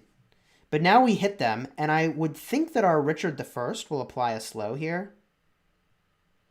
I mean, they're pretty caught out. This is probably not going to be a great report for them. They do use T5, as we saw earlier. So we need to hang in this combat for a while before we'll start to get some really good value from it. And then we will start to get value. And they are doing some really good AoE damage here. I like their choice of the Charles secondary. And look at that. This is the value of the Richard, is if you're not getting hit, we're healing up. So we're back up to 215,000 troops. And the longer this goes on, the more we're going to heal. That's the thing I like about the Richard, is just the huge amount of sustain. We're up to 216,000 troops. And that number should only go up as long as we're not getting targeted. We're back up to 218,000 troops. Pretty wild. We're up to 220,000 troops. Someone is saying there's a new Ark of Osiris skill that makes you go invisible. What? So now we're out of the yellow and we're back into white levels of health, which is really good. We're going to heal again. We're up to 225,000 troops. And respect to them for sticking it out in that fight. I don't have a way to say respect. I'll just do cheers. That's the best I have. This is the best I have. All right. And we'll just hit the next person here. We'll just kind of hit the next person. Maybe it's this one. Royal Yuzubai. And I'm getting hit, which I really don't like. That's not what I want. I'm going to back up. Turn around, hit this player. Maybe some folks will help me surround them. There we go. There we go. Get some hits in on them as they start to fall back. There's a con that came out of nowhere. Okay, I guess we hit that. And we need to be careful here. Oh, no. This is very bad for us. This positioning is extremely bad. I don't know what my alliance members are doing, but they are on the verge of abandoning me in the middle of all the enemies. Wow, it's really good that I left when I did. I mean, we were seconds away from being in some serious trouble there. We can turn and help out now and get a little bit of value. We'll try to do that. Just sort of bully these folks away to protect our alliance members. But we need to be extremely careful here. We have no march speed. We have no way to get away if this goes south. And if we get surrounded, it's a problem. So we just got to play really cautious.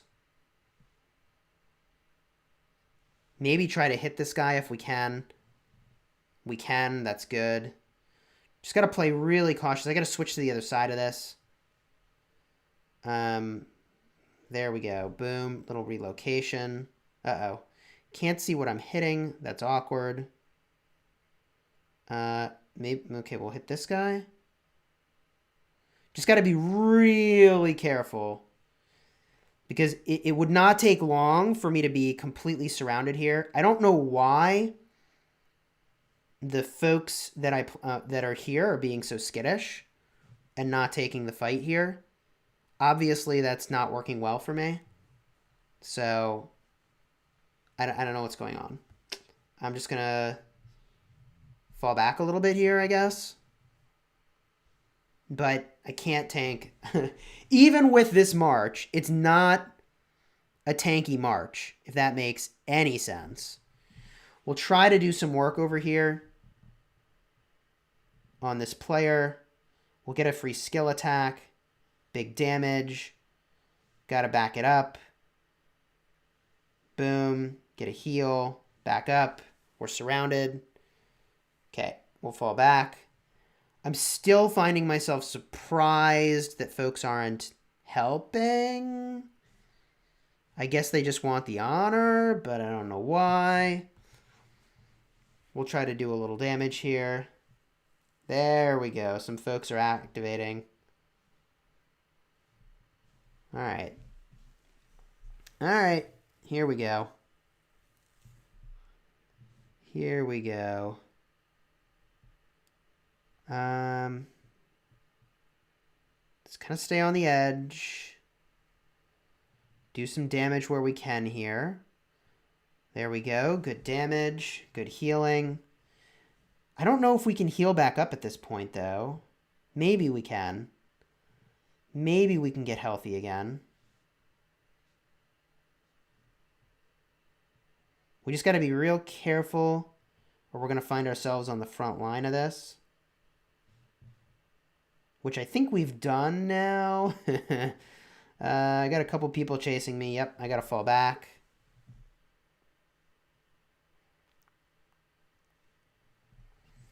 Okay. We'll hit this guy.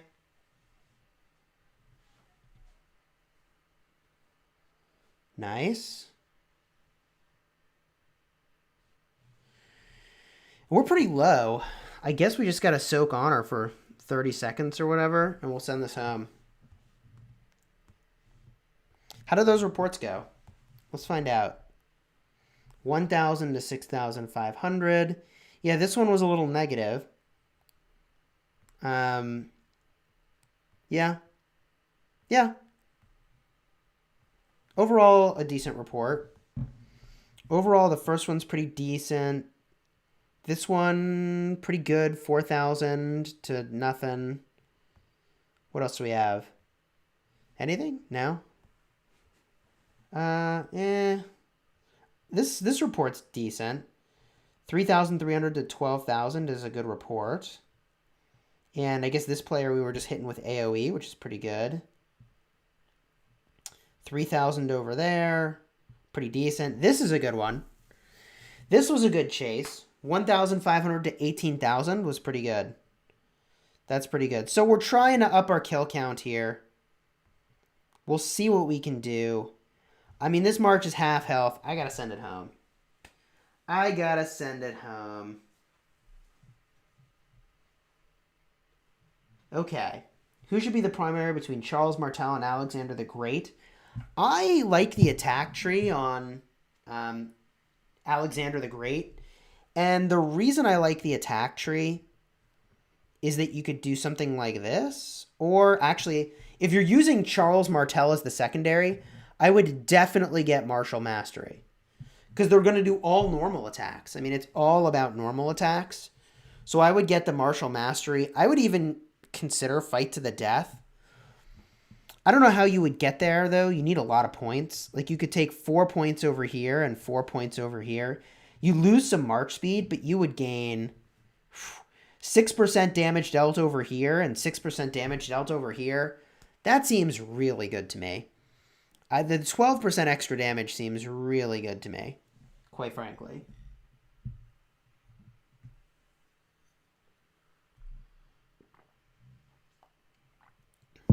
Folks are saying there's a new Ark of Osiris skill. That's kind of interesting. Also, I guess we have some people AFK over here at the ruins. Really? Really? Alright. Well, let's say thanks for having me. We got a titles chat. Thanks for having me. Boom. Great fighting with you all. And we will head back to Wolf. So, claim all the goodies. And quit. Alliance join. I can't even find it to join. S squiggly W. Search. Apply. Cool. All right. Guan or Constantine, I mean, they're totally different. Guan is a glass cannon. Constantine is transformative for your canyon team. They both do very different things. They're both good. They're both definitely good.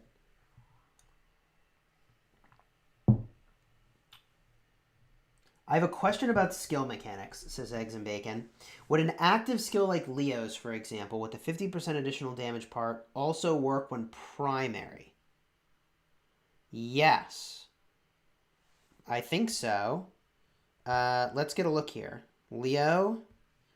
Does this work if Leonidas is the primary? Yes. If they're the primary or the secondary, that will work. Either way, that will work. Oh, mistakes were made. Mistakes were made. Son of a gun. Son of a gun. I can't get out of the pass until... What a noob, Chisgule. You're such a noob. Okay, well, I can't actually leave until I get accepted back into X. So let's send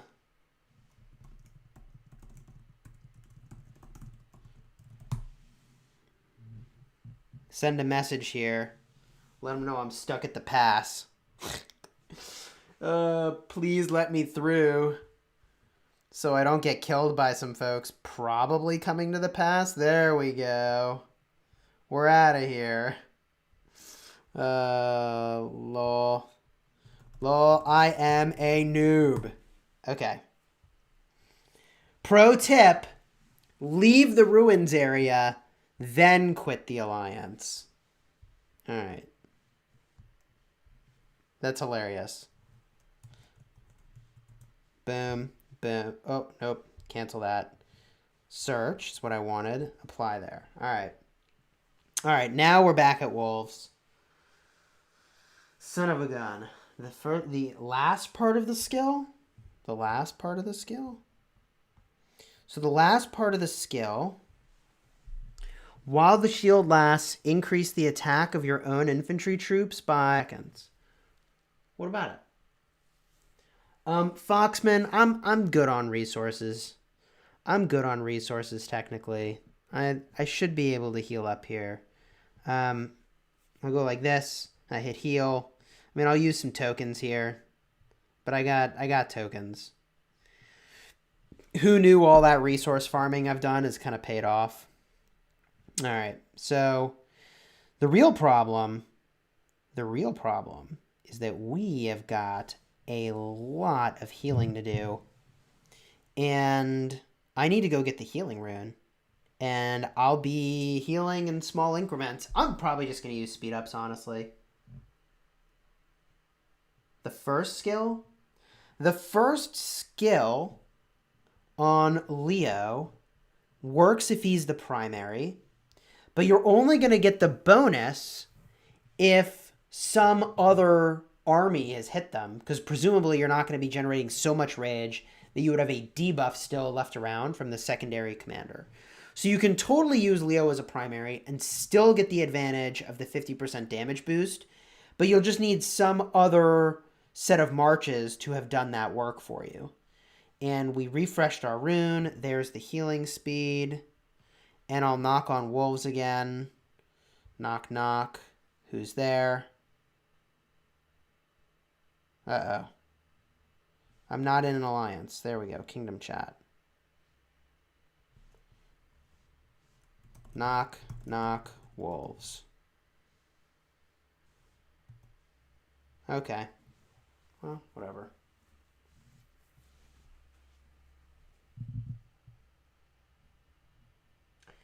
Leo does additional 50% damage when the target is silenced. Yep. Here we go. Just making a note. All right. The kingdom that destroys the most structures. I don't know what you're asking. All right, now we're in wolf. There we go. Cool. We're in. What does the ultimate victory crusader achievement entail? You just get some legendary heads. You get some legendary commander sculptures. I don't think... You got to destroy more structures than the opposing camp. Should I use experience tombs on gathering commanders? Yeah, definitely. Definitely get your gathering commanders to like level 37. 37 is the magic level. Mine are 40, and some of them are above 40. I got no one else to level up, so I'm taking these guys up even higher so that I can head... And this was a mistake, 4 wasted points over here, but I never thought I would level them up this much, but I want to get to here. Which is really like, man, have I run out of things to do when I'm getting my gathering commanders to level 50 to get 9% extra march speed. I mean... but anyways, you want to get to here. Superior tools. You start over there, more the better. Then go to superior tools. Then you could do modified axle. Then you could do tourniquet. But check out my ultimate gathering playlist, and you will get all the details on gathering commanders. In fact, I don't know. See, before I realized I was going to get a bunch of march speed, I put some points onto this guy. Huge mistake. Huge? Not really. I mean, like, the one level ultimately is not going to matter. I want the march speed that's over here. Once I get to level 50, I'm going to have the stars to take this guy up, and I'll get these points no matter what. So it's not really going to make a difference. I'll probably get... Am I going to get fresh recruits? I don't know what I'm going to get. I don't know what I'm going to get. Your most regretful pressed button during the game? That's a funny question. My most regretful pressed button during Rise of Kingdoms is when I was up at like 3 in the morning caring for my brand new baby. I was so sleep deprived and exhausted.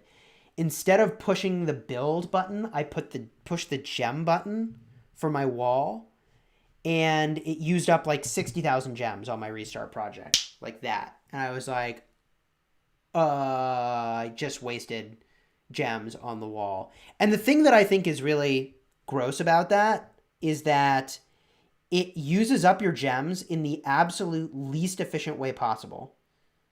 That's right. It uses your gems in the least efficient way possible. It buys 1-minute increments. It buys resources at the most expensive price. I mean, it was like the dumbest waste of gems I have ever had. It was astonishing. It was astonishing. Okay. So, let's see here. Boop. Okay.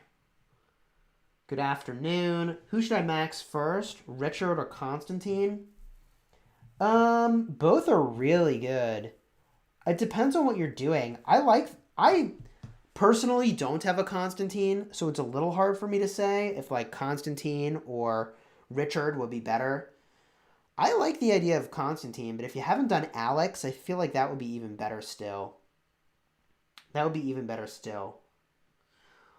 What you have to do to get the rewards from Overwhelming Triumph. You have to destroy more buildings than the enemy camp does. So your camp has to destroy more buildings than the enemy camp. That's how you do that. That is how you do that. I'm going to go over here and gather some resources. Boom. Easy peasy. Got a preset for that. Nice. 15-minute walk. Gross. Gross. Maybe I won't go over there. Maybe I won't go over there. I guess we'll see what we do here. Should free-to-play focus on archer commanders? Probably not. Besides Isong. Just your Isong and that's it. Isong, Sun Tzu, or Isong and Herman. I would say Isong and Sun Tzu if you're in Canyon. Herman, maybe if you're in the open field, will be a good choice. Eggs and bacon. I still fat finger full hospital heals of 7 days. That's not so bad. As long as you aren't gemming hospital heals. Gemming hospital healing is pretty garbagey.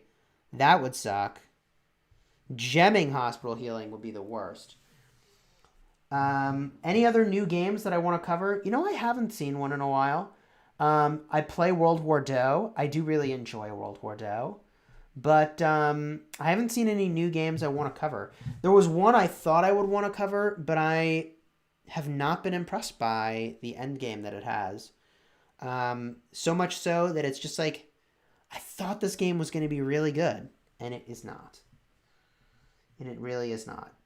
I mean, honestly, I'm obviously biased, and I'm a sponsored creator for Rise of Kingdoms, so take this with a grain of salt. But I feel like Rise of Kingdoms is a very, very excellent game. And like, yeah, of course, there's things that I want them to fix, right? Like, we're how many years in, and I don't have a fort finder yet? And I don't have a fort finder. Like, my number one quality of life improvement is a fort finder.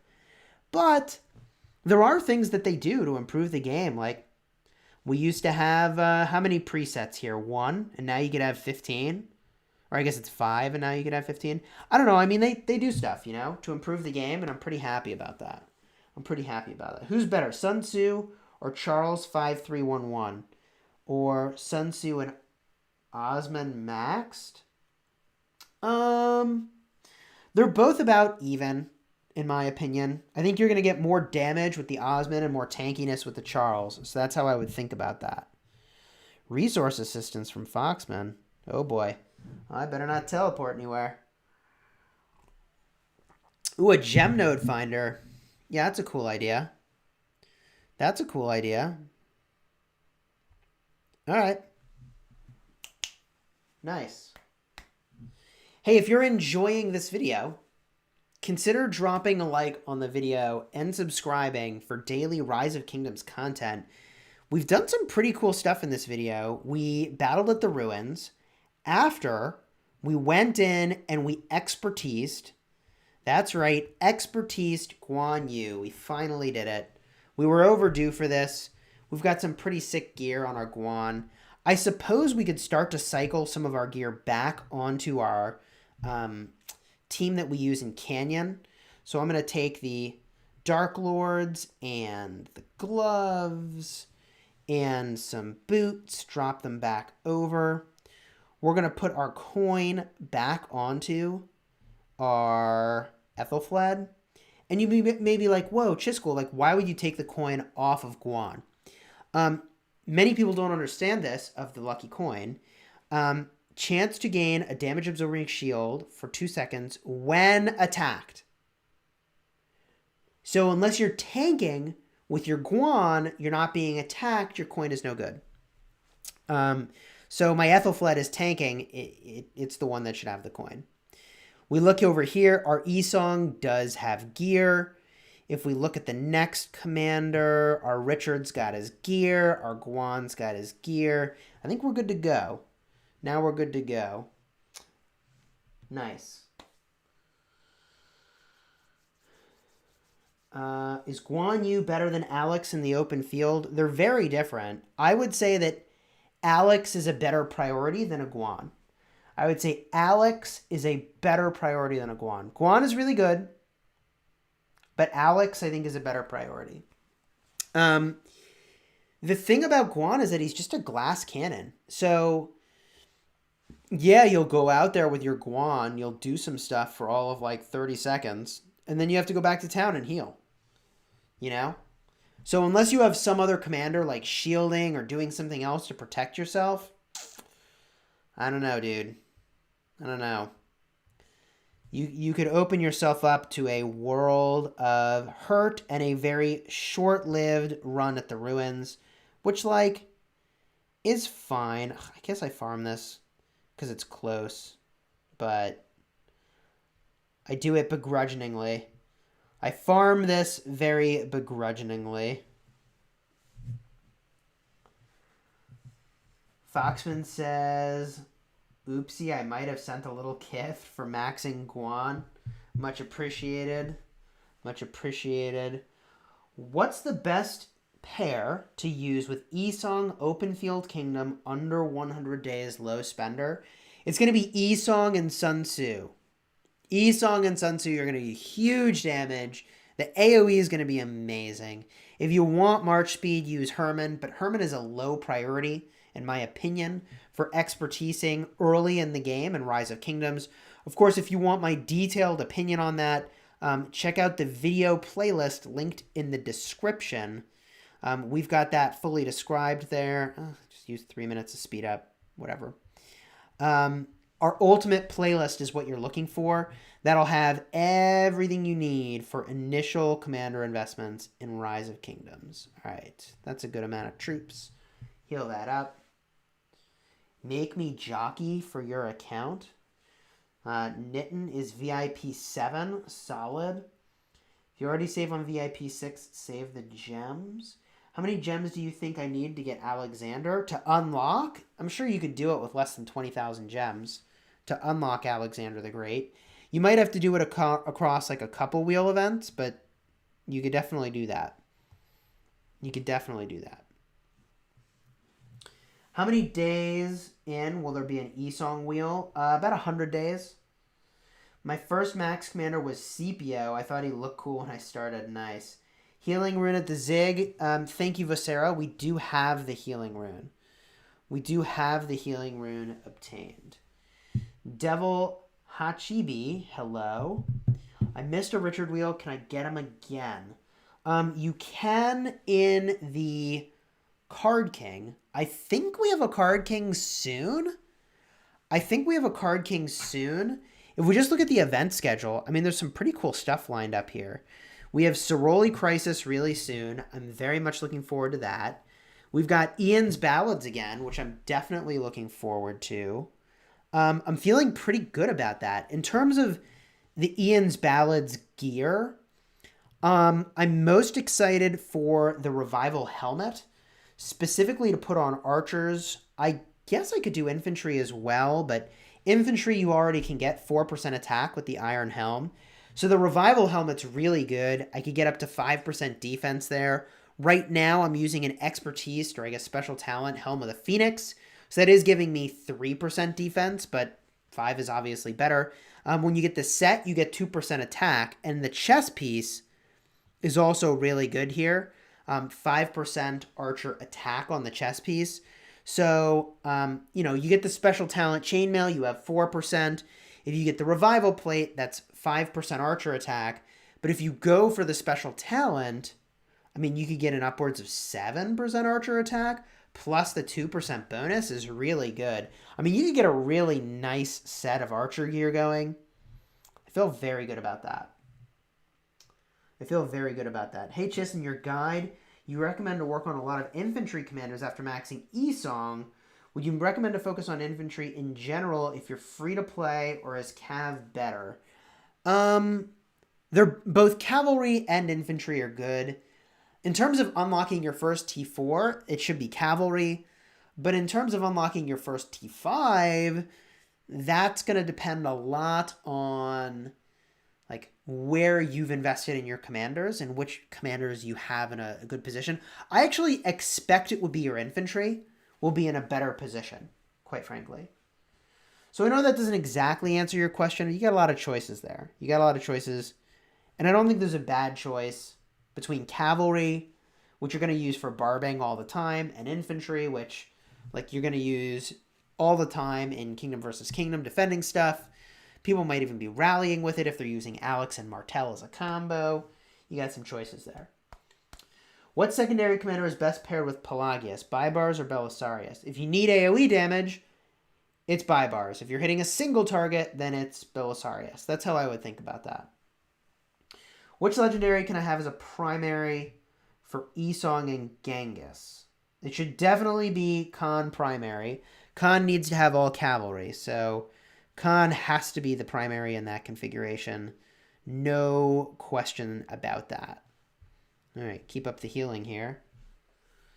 FYI, I see many Minute Sao this KVK. Yeah, I mean, Minute Sao is a combo I would expect to see a lot of in Kingdom versus Kingdom. I would expect to see a lot of that combo, especially the first Kingdom versus Kingdom. Holy jeez. All right. Foxman just sent a little gift here. What do we got? Ooh, gold, baby. Making it rain gold. Thanks for the gold donation, Foxman. Much appreciated. 25 mil gold. We definitely used a lot of gold this Kingdom versus Kingdom. Although we did use mostly T4 troops for field fighting, specifically because I didn't think I was going to have enough gold if I used T5. So I might have used T5 if I already had the resources in hand. But even then, like, God, it's just so expensive. It's so astonishingly expensive. Should I use Alexander the Great as a primary or Charles? I think Alexander the Great is a better primary. How's Ramses? Ramses is good. How many sculptures do I need to expertise Ramses, by the way? That's a project I should do. I should do that sooner than later, quite frankly. I like Ramses. I've got the sculptures. I don't know. I'd have to find a way to use Ramses in Canyon. Maybe I would use Ramses with Esong instead of Sun Tzu. Troops' normal attacks have a chance to heal. Yeah, he could be pretty good in Canyon. When it contains only archers, there's a chance when you're attacked. So, I think he's good in Canyon. I don't know that he's gangbuster in Canyon, but I think he's good. But it's funny that I'm like, man, would I use Ramses or Sun Tzu? Like, that's the world we live in, people. That's the world we live in. Sun Tzu is just so good. I mean, like, 10% damage taken is amazing. The damage boost here is really good. I don't know. The amount of damage he deals here. So we have we basically have 1,000 damage factor per target, and he gains rage. I guess if I expertised Ramses, I would use him with Esong. And I would probably use, because I've already got him leveled up, Esong primary and Ramses secondary would be the way to do that. And I generally do advise expertising wheel commanders. And the reason that I really like expertising wheel commanders is that with a wheel commander, you're going to end up with like 300 to 400 of their sculptures if you max spin their wheel. And that's max spinning, but for a spender of like a very high tier, but not insane tier, the wheel commanders are generally pretty good investments. Because it's a smaller number of additional sculptures, your universals, to go and kind of max out those projects compared to like Leonidas, who I have, but I don't know when I'll ever do that. The other archer commander I could do for Canyon will be Artemisia. And would that be good? The AoE damage is actually really busted. So that aspect, I mean, she would definitely, I think, be better than a Sun Tzu. Although this silence is pretty weird. How do I feel about the silence? I guess okay, but not amazing. Normal attacks have a chance to cause the target to take continuous damage, but also increases their skill damage. I don't know. Artemisia could be good. The number of sculptures that I need. Hold on. Let's do the quick math over here. If I wanted to do Ramses, which, like, I don't know, chat. Who do you think I should expertise next? Who do you think should be on the menu next here? Who should be on the menu next? The number of sculptures I need, I'm pretty sure I wrote this down. Although we could math it out. So I need 447 sculptures to do Ramses. It's actually, so we only got 250 sculptures of Ramses in 3 wheels. That is pretty below average, actually. That is pretty below average. But, like, we certainly have the sculptures, right? We certainly have the sculptures here. So 447 sculptures. If we did that, we'd still have a decent chunk left over.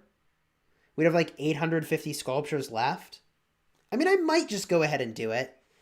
I might just go ahead and do it. He seems like he'd be pretty solid. Reducing the healing seems pretty good. I could certainly use Ramses and like Sid to hit garrisons in Ark of Osiris, if that was an option I had. He doesn't have any march speed inherently, though, which is a problem. So he's a little slow for that operation. But I like the idea of like killing the healing of the target. That seems pretty good to me. That definitely seems good to me. Best secondary for Sun Tzu for free to play. Ulji Mundok is really, really good. Ulji Mundok's really good. Max hit me 6 times, and he won only once. Uh-oh. Canyon drama. Canyon drama. It sounds like he was probably testing, though. Right? If somebody hits you 6 times and they win only once, maybe they're just testing. Eggs and bacon. Unless you want, for the next cycle, the best Attila counter I've ever seen is Artemisia Expertise, says Eggs and Bacon. Artemisia's pretty good. I would really like to have Artemisia on my wall. I would certainly switch out Artemisia to be on my wall, probably as a primary. I'd probably put Artemisia as a primary on my wall and feel pretty good about that, honestly. Speaking of my wall, I probably can just drop some gear. Oh, I already have gear on Charles. That's good. I don't know if I have any... I don't have a lot of gear just like sitting around, you know? Like usually it's all applied different places. I guess these boots, like 2% archer defense is pretty weak sauce. Cloth gloves. Yeah, I mean, like, I don't know. We got a bunch of gear, but it's all allocated, which is funny that like the thing that I've got the least gear for is my city defense. Is that weird? Is that weird? It's a little weird. Uh-oh. Party trouble sending resources. Well, thank you for the resources. Much appreciated. We'll see what we got in just a second here as we continue this slow heal. Boom. Wow. Holy moly. Holy jeez. 1, 2, 3, 4, 5, 6, 7, 8, 9, 10. Wow. 50 million gold from Party Trouble. Thanks for the gold. Much appreciated. Much appreciated. Holy jeez. Such resources. Holy moly. Holy moly. Look at those. Look at that. Uh-oh. No pain, no gain. Lost 1 million troops. Whew. Oh, that must have happened this KVK. Wow. Well, thanks for the resources, Party Trouble. I appreciate it. I definitely appreciate it. We put that gold to good use. Second better because most people rallies Attila Takeda, so Charles Artemisia is better. You think, oh, interesting. So you want the Charles primary. I like that. So you're saying Charles Artemisia rather than Artemisia Esong, which I get because if the thing you're afraid of is Attila Takeda, right? Like infantry, they've got this right over here, Iron Spear. Or sorry, if you're afraid of cavalry, you have Iron Spear. Yeah, the counter for cavalry. That's a good point, Hulk. It's amazing that Charles Martel, so far into the game, still has so much use. Still has so much use. That's pretty remarkable. That is pretty remarkable. Wow. All right. Sweet. Man.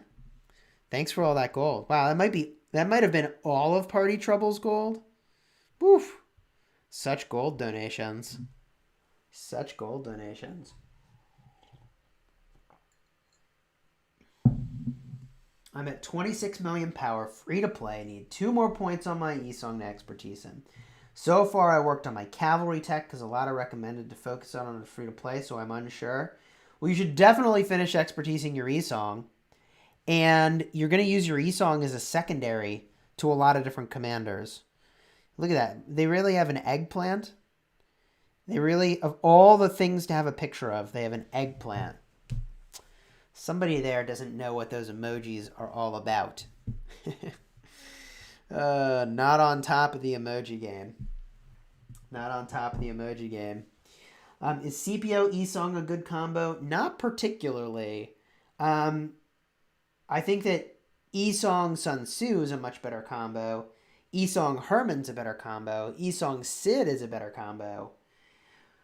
Would you say your current civilization is better than Germany for cavalry? So I am Arabia right now, specifically for leading rallies. As soon as KVK has completely closed, I'm going to switch back to Germany, I think, for the troop training boost and the action point boost. That seems worth it. Lord Peter from Z245 says we lost big time in KVK number 13. Joe the Farmer, thanks for the hype emojis and thank you for being a member of the channel. KVK 13. What is going on in 13? What is going on in KVK 13? We'll go check that out. What do we got here?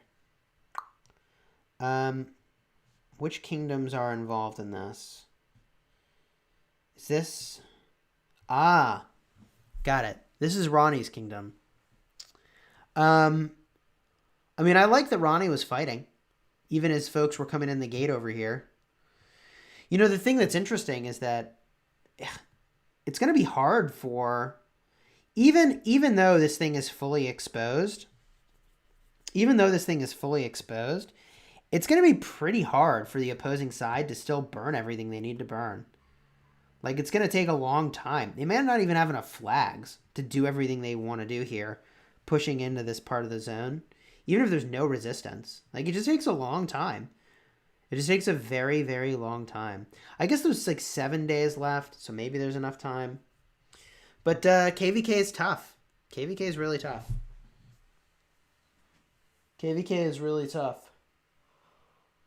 I started with Rome. Which civilization should I switch to? So, Connor, the video you're looking for is my Should You Switch Civilizations video. Check out my video. I'm pretty sure I have a link in the description of this video, of this live stream for it as well. Let me just confirm that. It's such a popular topic that I would think that I have it. Let's see here. Ultimate guides from start to T5, commander guides, restarting, jumper accounts, beginner guides, kingdom versus kingdom, farm. Oh, wow. I don't have that in the description. Well, I definitely will need to add that. I will have to add that to the description of every one of my videos. That seems worth. But I have a video that goes way in depth covering that for you. So that is available to you. Should there be an event for gaining passports? Do you support it? I mean, right now the event is building your alliance flags. I don't know. I suppose I would support allowing people to go where they want to go. I don't think you want people to be too mobile because it harms the longevity of kingdoms. But I get the idea that, like, people need to be able to go where they want to go. I mean, like,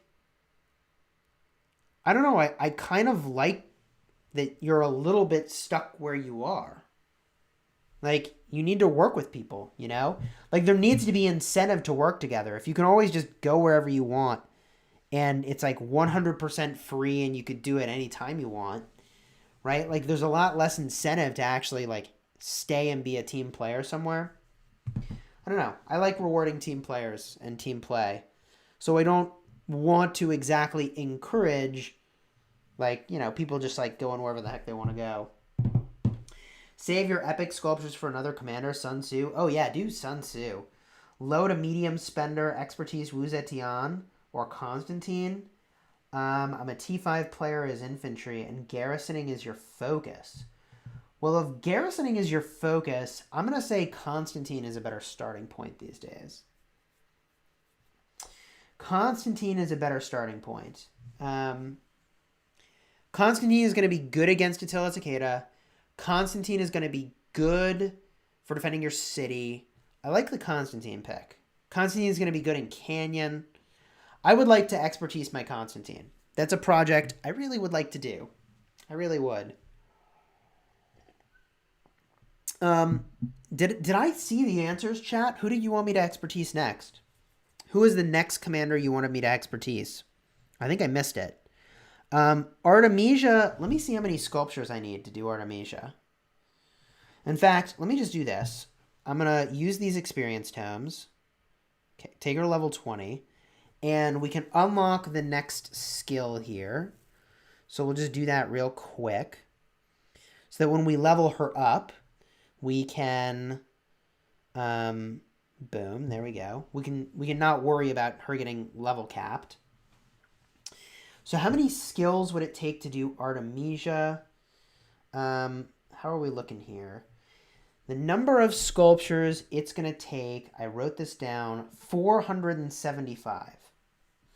475, which is almost as many. It's honestly like almost as many as it would take to do Ramses. Well, no, it's only slightly more, sorry, than it would take to do Ramses. So we could do Artemisia, and that would be pretty legit. That would be pretty legit. That would be pretty legit.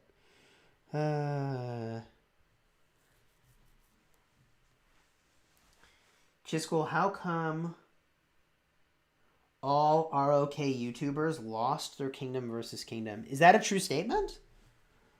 I don't know if that's a true statement exactly.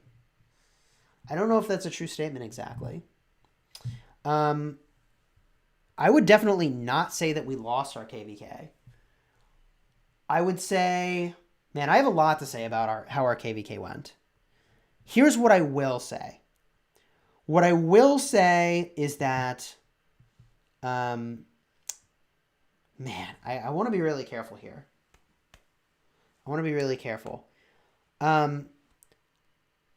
A three-legged table does not stand.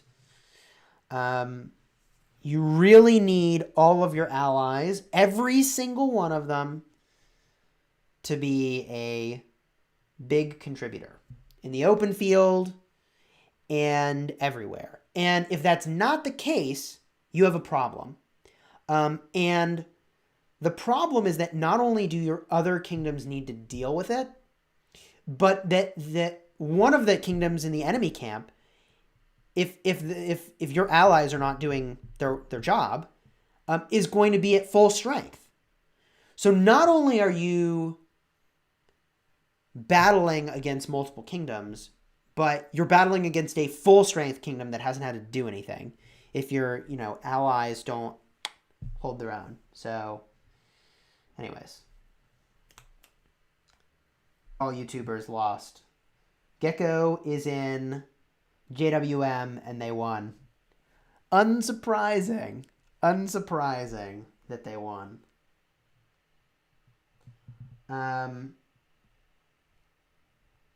Let's see. My table has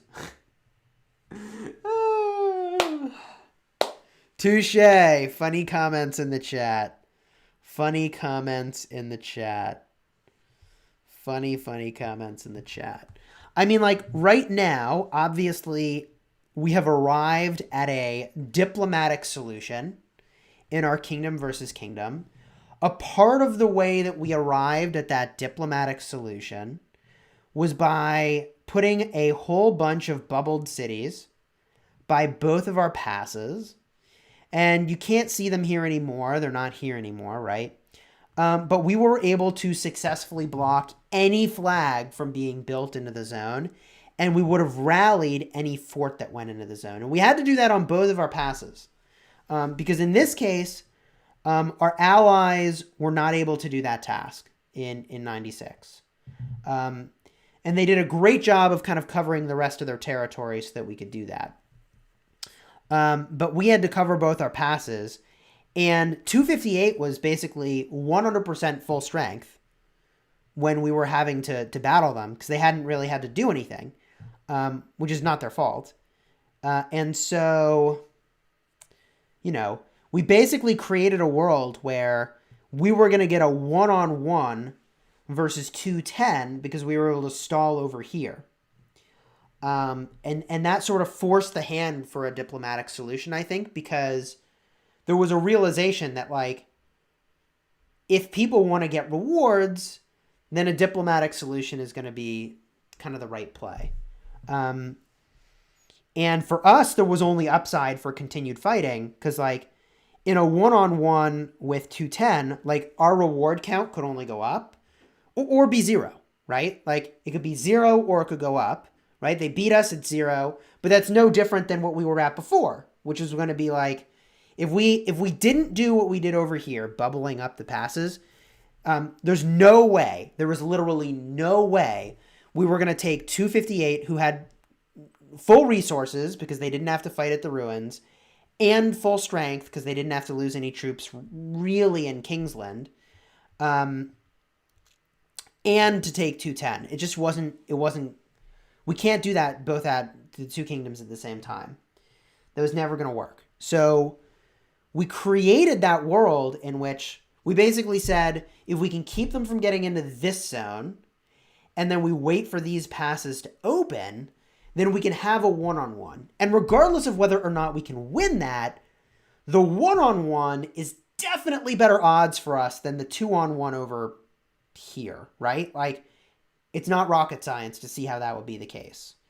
And, you know, if we won this one-on-one, there even was going to be a chance that we could push into Kingsland from there, especially if our other allies either held or won their one-on-ones. But you know, there's a lot more to this story, and I think that already is a lot to have said. It is a lot to have said. I mean, look, like 1189, they're beasts. They're absolute monsters. 264 also did a really phenomenal job, like holding this area and not yielding. Very, very critical. And 96 did a great job flagging things up in this area so that the bubble defense could work, you know? Now I've said too much. It's enough KVK talk. Gosh darn it. I thought folks played really well. I thought folks in all the kingdoms played really well. 210 is definitely a warrior kingdom. 258 is definitely a warrior kingdom. I didn't get to see much of what 115 was doing, but like obviously they had, you know, shoved 264 to the pass with the help of 210. And I mean, the real, in my opinion, just my opinion, right? Like from what I saw of the reports, like the real KVK MVPs, it's probably 227 in this KVK, because my understanding is that they basically took negative trades against 1189 like all day nonstop. They were taking negative trades and like just kept doing it. Like they were gosh bless, but like they were the punching bag that enabled their side to have time to do all the other things they needed to do, which like I don't know if they got a lion's share of the rewards or not, but I thought they did their job pretty freaking well. You know? I thought they did their job pretty freaking well. It was a good KVK. It was definitely a good KVK. Yeah. I still feel that like KVKs are won and lost in ally selection. And I'll say that no amount of commander optimization, no amount of gear optimization would have changed the outcome of this KVK. It's all about ally selection. Everything else is a micro optimization compared to ally selection. What's my honor rank? I don't know. I'm not going for the honor reward. Although, oh, there's the Crusader camps. Woo, 10 more sculptures. What's my individual honor? 127. Hulk is a beast. He's up at the top here. He's up at the top. Hey, Chisgule, you're doing great content as always. How many more seasons of this KVK are we going to see? I have no clue. Are they developing new maps? I have no clue. I would hope that Lilith is always working to learn and improve the game, period. I mean, that's true of any game maker. But I think Lilith has demonstrated that they are doing that. And I do feel that this game is constantly getting better and that new content is coming like all the time and it's very impressive. I mean, like, look, I'm not shy about saying that I'm a sponsored creator for this game, but this game is pretty special. Like, I think it's unusual to have a game that is improving as much as it is. And I know that like balance is always a challenge, but it's pretty well balanced between free to play and pay to win, right? Like, obviously pay to win is a thing. I spend $2,000 a month on this game, right? Like, I do.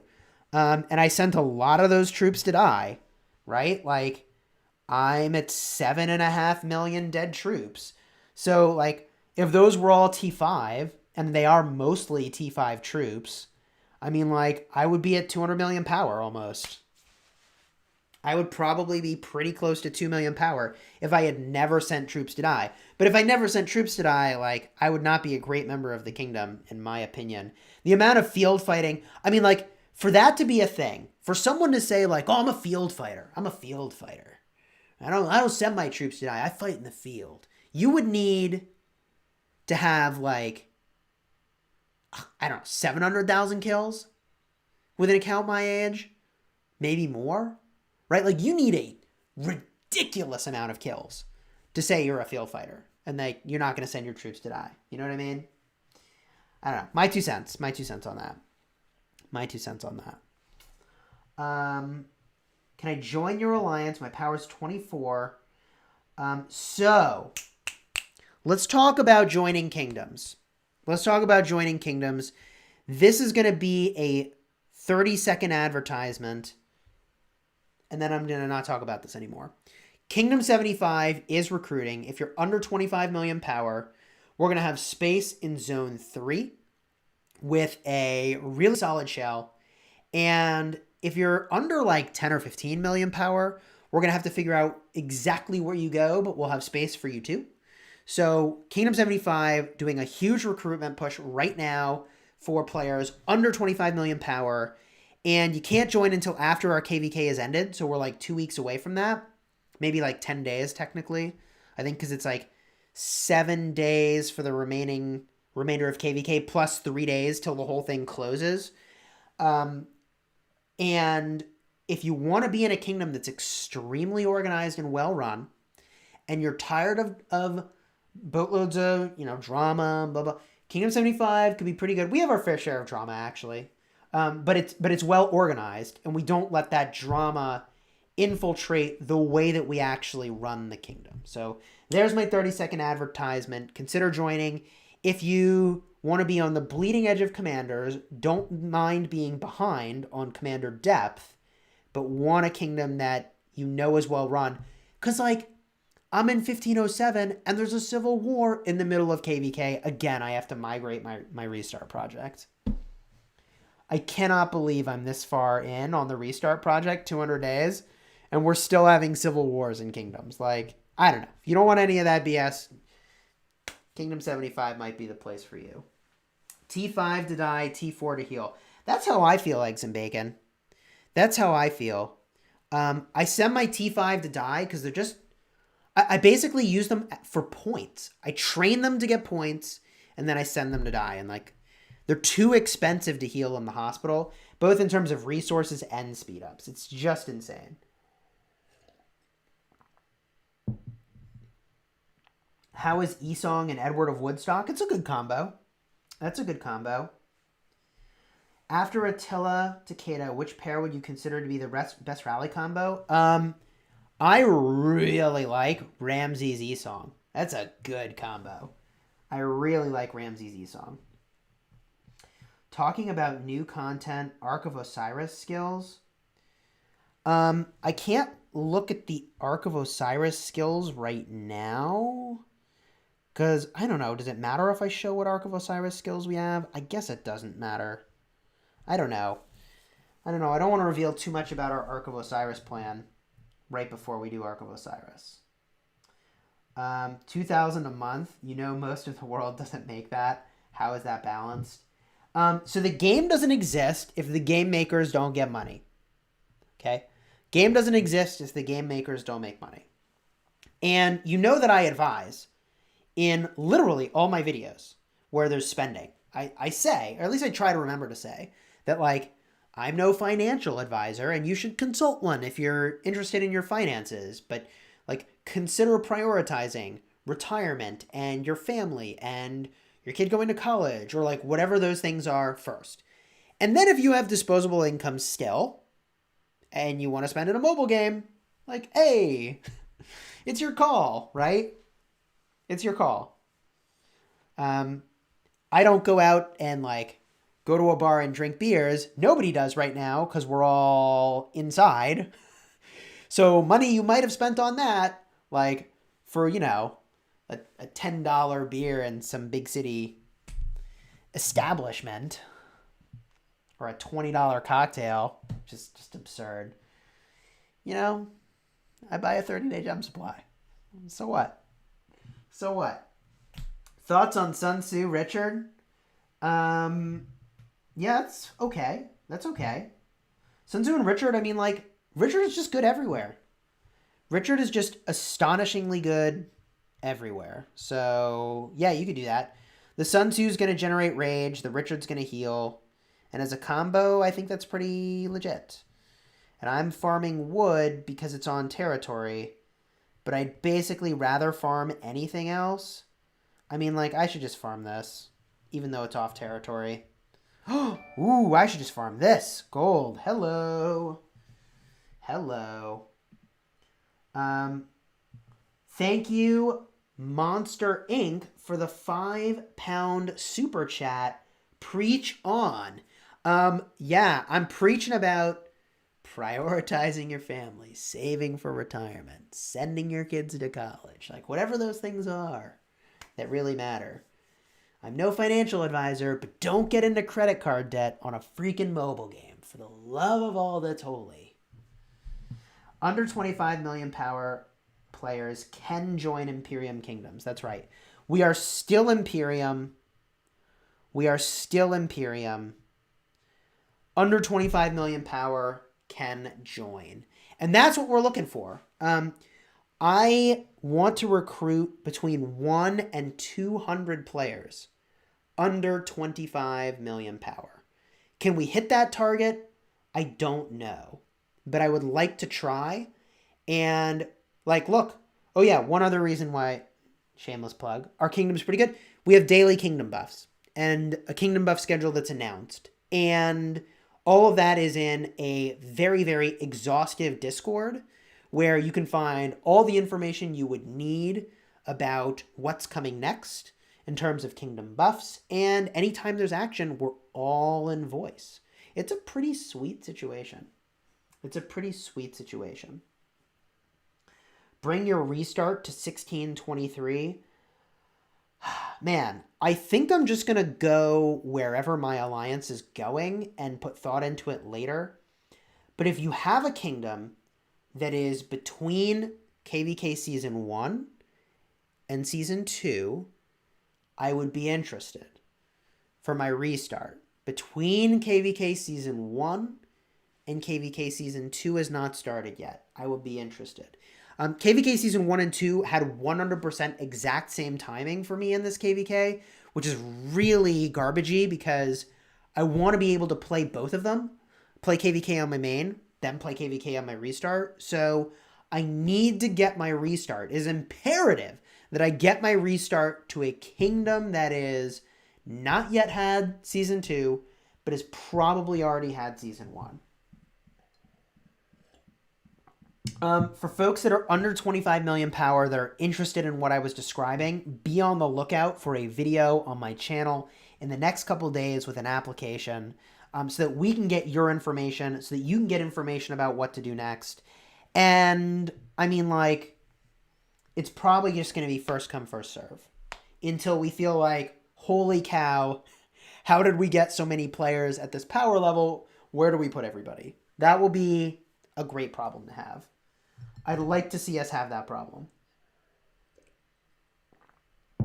Can 2 million power players join your kingdom? Sure. You're not going to be in Zone 3. You're probably going to be in Zone 2, but, like, sure. 2 million power players can join the kingdom. The more, the merrier. Who's a good secondary to Leo?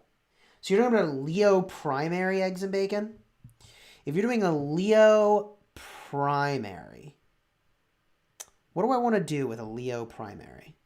What do I want to do? So Leo is defense, very tanky, and infantry. Okay. So a couple ideas come to mind. One would be Richard I. Leo and Richard on a front line would just be outrageously tanky. It's kind of like how I use Alex and Richard, or Guan and Richard. I also really like Leo with Alex. I think the Alex is probably the better pick. You really need march speed if you're using Leo. You really desperately need some march speed there. So I would say Leo primary, Alex secondary would be good. Leo primary and Charles secondary would be good for the march speed. You just have to get some march speed in the mix. And if you're using Leo primary, you are counting on somebody else to be doing the debuffs to get the 50% damage boost on your active skill. 1561, we are near KVK Season 2, and I think we'll be reaching Imperium before this KVK. Nice. I'm an 8 million power player that is a kingdom that has KVK in a month. I'm not saying it's bad. I just want to take advantage of the power-up you were saying. Can I go to... Yeah, so we're going to have to find the right way and the right place for everybody to come to our kingdom. And, like, if you're under a certain power, you're going to have to be in Zone 2. I think that's just a reality.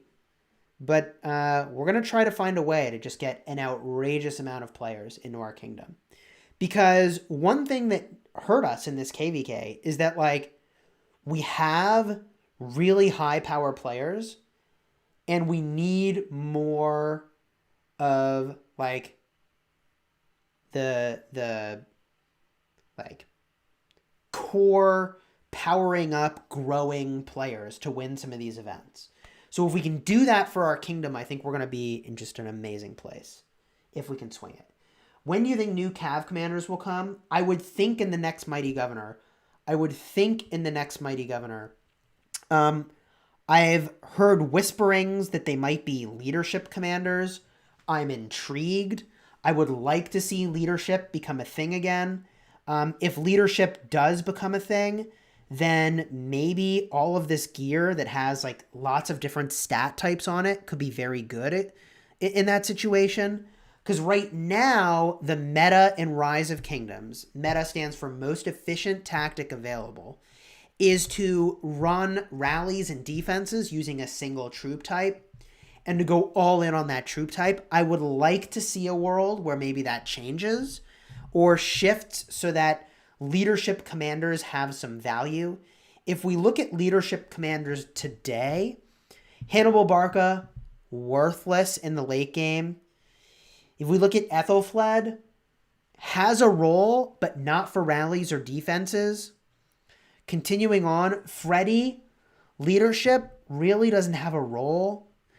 Caesar doesn't have a role in the end game for rally or garrison, right? Like, there are not really leadership commanders. Mehmed, okay, city hitting, he's got a role, but, like, you do this very rarely. Tamaris, not leadership. Who else is leadership here? Charlemagne, I mean, like, very niche role. You barely ever use this. Wu Zetian is, like, the only real leadership commander who has late game value, in my opinion. And even then, her late game value, given the current meta, is somewhat constrained because she's so well countered by Attila Takeda. So I think it would be reasonable that a leadership commander could enter the game. I don't know. I'm intrigued. Who knows, right? Like, who knows? But what would I like to see? I would like to see garrison, cavalry, and attack or support. Ooh, yeah, support. Garrison cavalry support. I want that. Hook me up. Hook me up. Garrison cavalry support. That's the combo. That's a, or even, I mean, cavalry defense garrison? I don't think they're going to do that, but they could do that. They could do that. I don't know. I want a cav commander that I can really sink my teeth into, you know? And I'm really eager to improve my wall situation. I mean, like, in fairness, my wall's pretty legit. I gotta go find a troop training rune. My wall is pretty legit, but, like, I don't know. I feel like I could do so much better. I mean, like, Charles Martel's good. He's fine on a wall. The Esong, he's good. I mean, it's not bad. Oh, God. An attack siege commander, says chat. Is a legend on the battlefield pack worth it? I don't know what legend on the battlefield pack is. My garrison consists of level 29 Herman and Sun Tzu. You know, I would work on that Sun Tzu, make them the primary, and expertise them right away. Gather that rune again. Nice. And we're just healing. We are literally just healing. Man.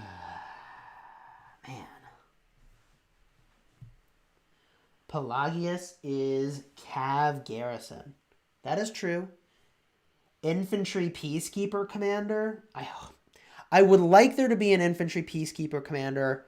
I really hope that's not the commander in the next Mighty Governor. I would really hope that it is not the next commander. Will there ever be a Conquering Defense Commander? I hope so. I mean, I hope they mix and match all the trees, you know? I hope they mix and match them all. Gandhi as a commander? How would that work? Permanent peace shield? Puts the enemy army in a peace shield. They can't fight for 5 seconds. I don't know. Richard with Max Sun Tzu or 5511 Esong.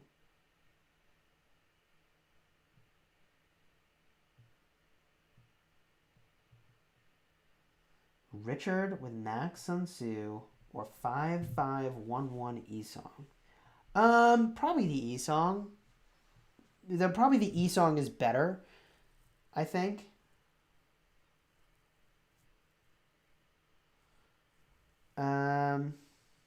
Hitches, is there anywhere I can find your Discord? Link is in the description of every one of my videos for my Discord. If that doesn't work for some reason, please let me know right away so I can go fix that. But I think it's all working pretty well at the moment. I think we are good to go. Napoleon. Permanent peace. Ashoka the Great. Huh. Shaka Zulu. Ooh, infantry commander. I'd like to see Shaka Zulu. That's cool. I don't know what he'd do, but I like it. How many kills do we have? Here's our kills. High amount of T5, honestly. 179,000. Almost 180,000. Looking pretty good, I think.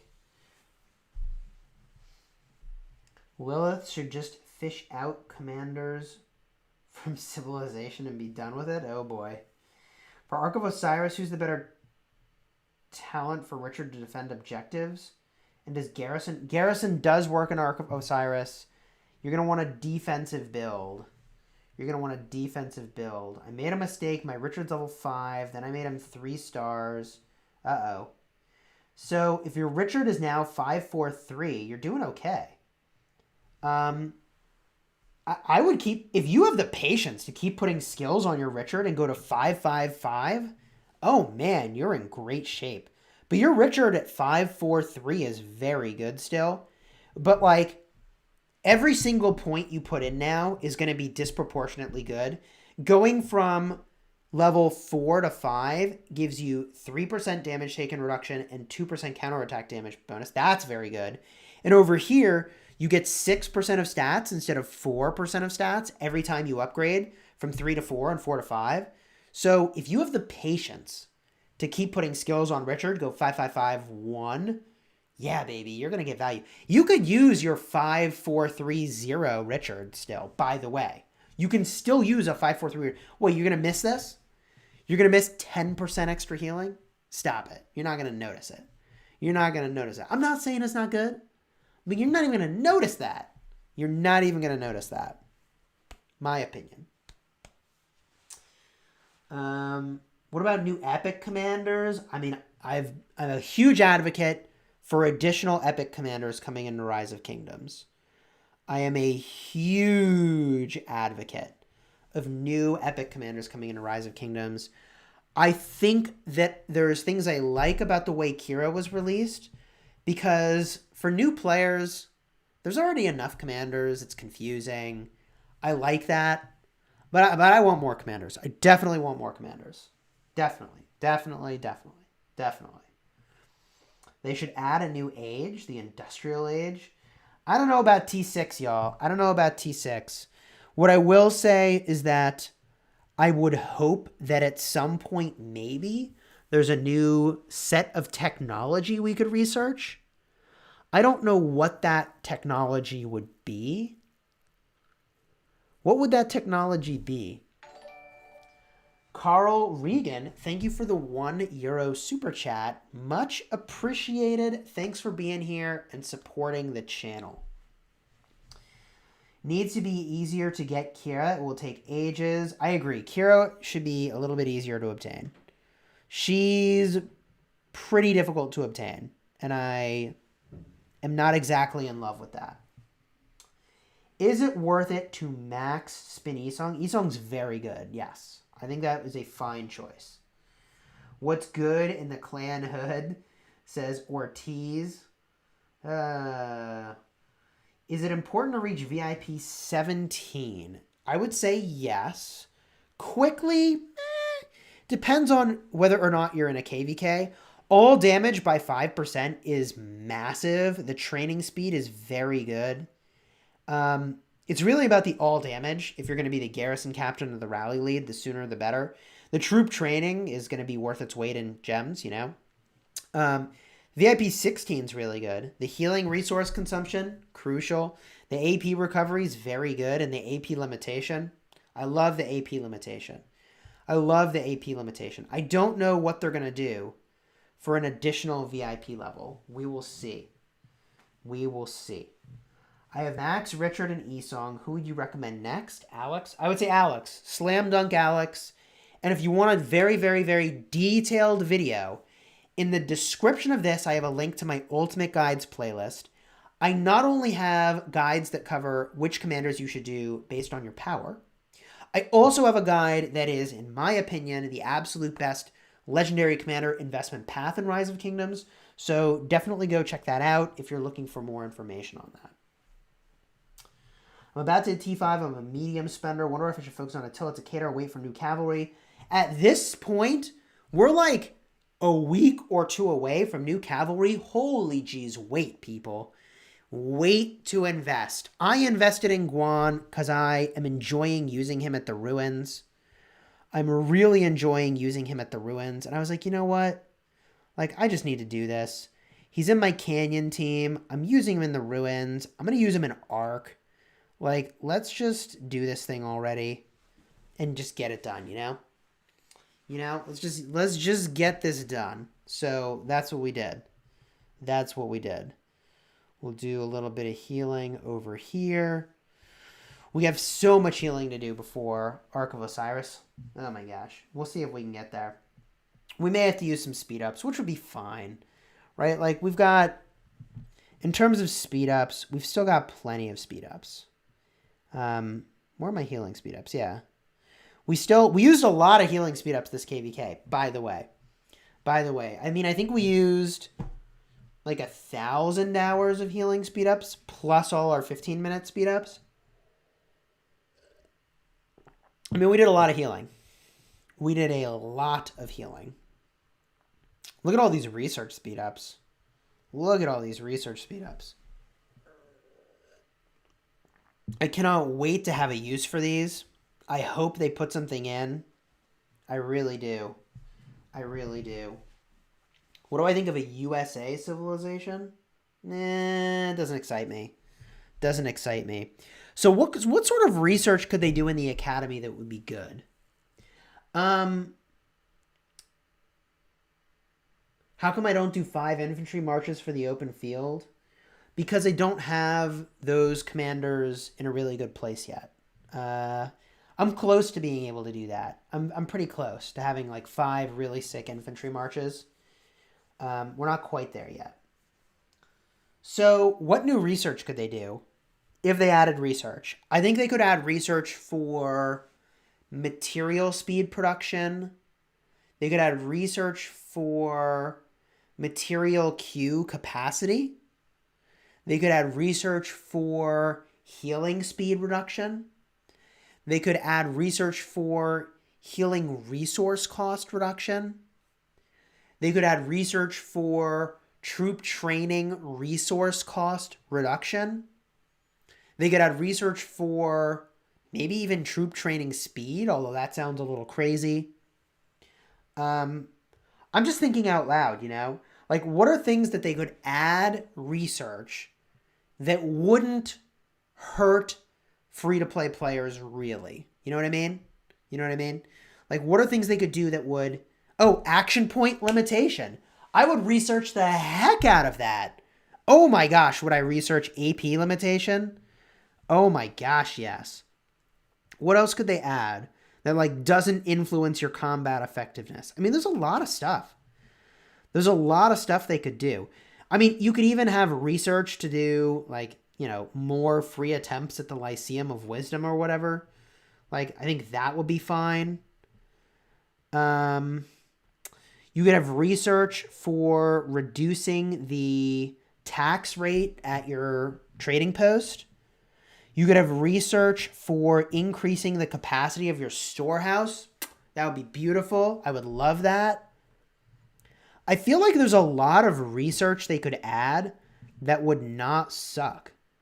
You could even do research for improving your speed of getting a free gold and silver chest at the tavern. I mean, like... Oh, and definitely I would love to see research improve your hospital capacity. Oh my gosh. Troop capacity, I mean, I like that idea, eggs and bacon, but I'm talking stuff that doesn't affect your combat effectiveness, you know? What I like about this game is that there is balance between free to play and pay to win. See what I mean? And troop capacity would pretty heavily shift the balance more to pay to win. And I don't want to do that necessarily. I don't want to do that. Healing resource consumption. Yeah, I think that would be pretty good. AP limitation would be huge. AP limitation would be amazing. I would also research AP recovery. I mean, like, look, you could have five levels of AP recovery research, right? I would research the heck out of that. I would research the heck out of that. What about over here, right? What about Grace of Saluna? What else? What other ideas we have? Commander experience gain. I don't think that's very interesting. March speed is too good for combat. You can't do that. There's AP recovery. Gathering speed. Yeah, I guess. Oh. So you could have research to improve your watchtower. I like that idea. I would totally dig research to improve your watchtower. Because like, unless you're getting rallied, like, it's not that big a deal. I like watchtower improvements. I would take wall improvements, too. Increase your maximum durability. I think that'd be cool. Man, I am psyched for research now. I am so astonishingly psyched for the research they could add to this game. I'm actually pretty hyped. I'm pretty hyped about what they could do with Rise of Kingdoms. I'm pretty hyped about what they could do here. Not gonna lie. Like, I actually was not planning to have this conversation, but I'm pretty hyped about what you could research. Um, yeah, there's a lot you could do that would be pretty freaking sweet. I didn't see that coming, and have I said that I'm hyped? Because I am. I really hope they do some of those things. I don't know when they might do that, but that just sounds so cool. That just sounds so cool. Commander Sculpture Reduction Consume Technology? I don't quite know what that is. I'm less concerned about what civilization they add and more interested in, like, I don't care what the name is, really. Like, don't hate me for that, but, like, I don't care what the name is. I just care what it does, you know? So, like, if they had a civilization that had, like, material speed production, I'd be pretty interested in that. I would definitely be interested in that. That would be pretty exciting. Naval commanders? Oh gosh, I hope not. I hope not. I don't think the game needs naval commanders. That's next level. That's next level crazy. Man. All right, friends. I think we're going to head out for now. I really enjoyed this stream with all of you. If you enjoyed this stream as well, consider dropping a like on the stream and subscribing for daily Rise of Kingdoms videos. We're going to head out for now. Hopefully you enjoyed watching Guan Expertise in action. I feel great about that choice. Until next time, you have fun smashing the kingdom.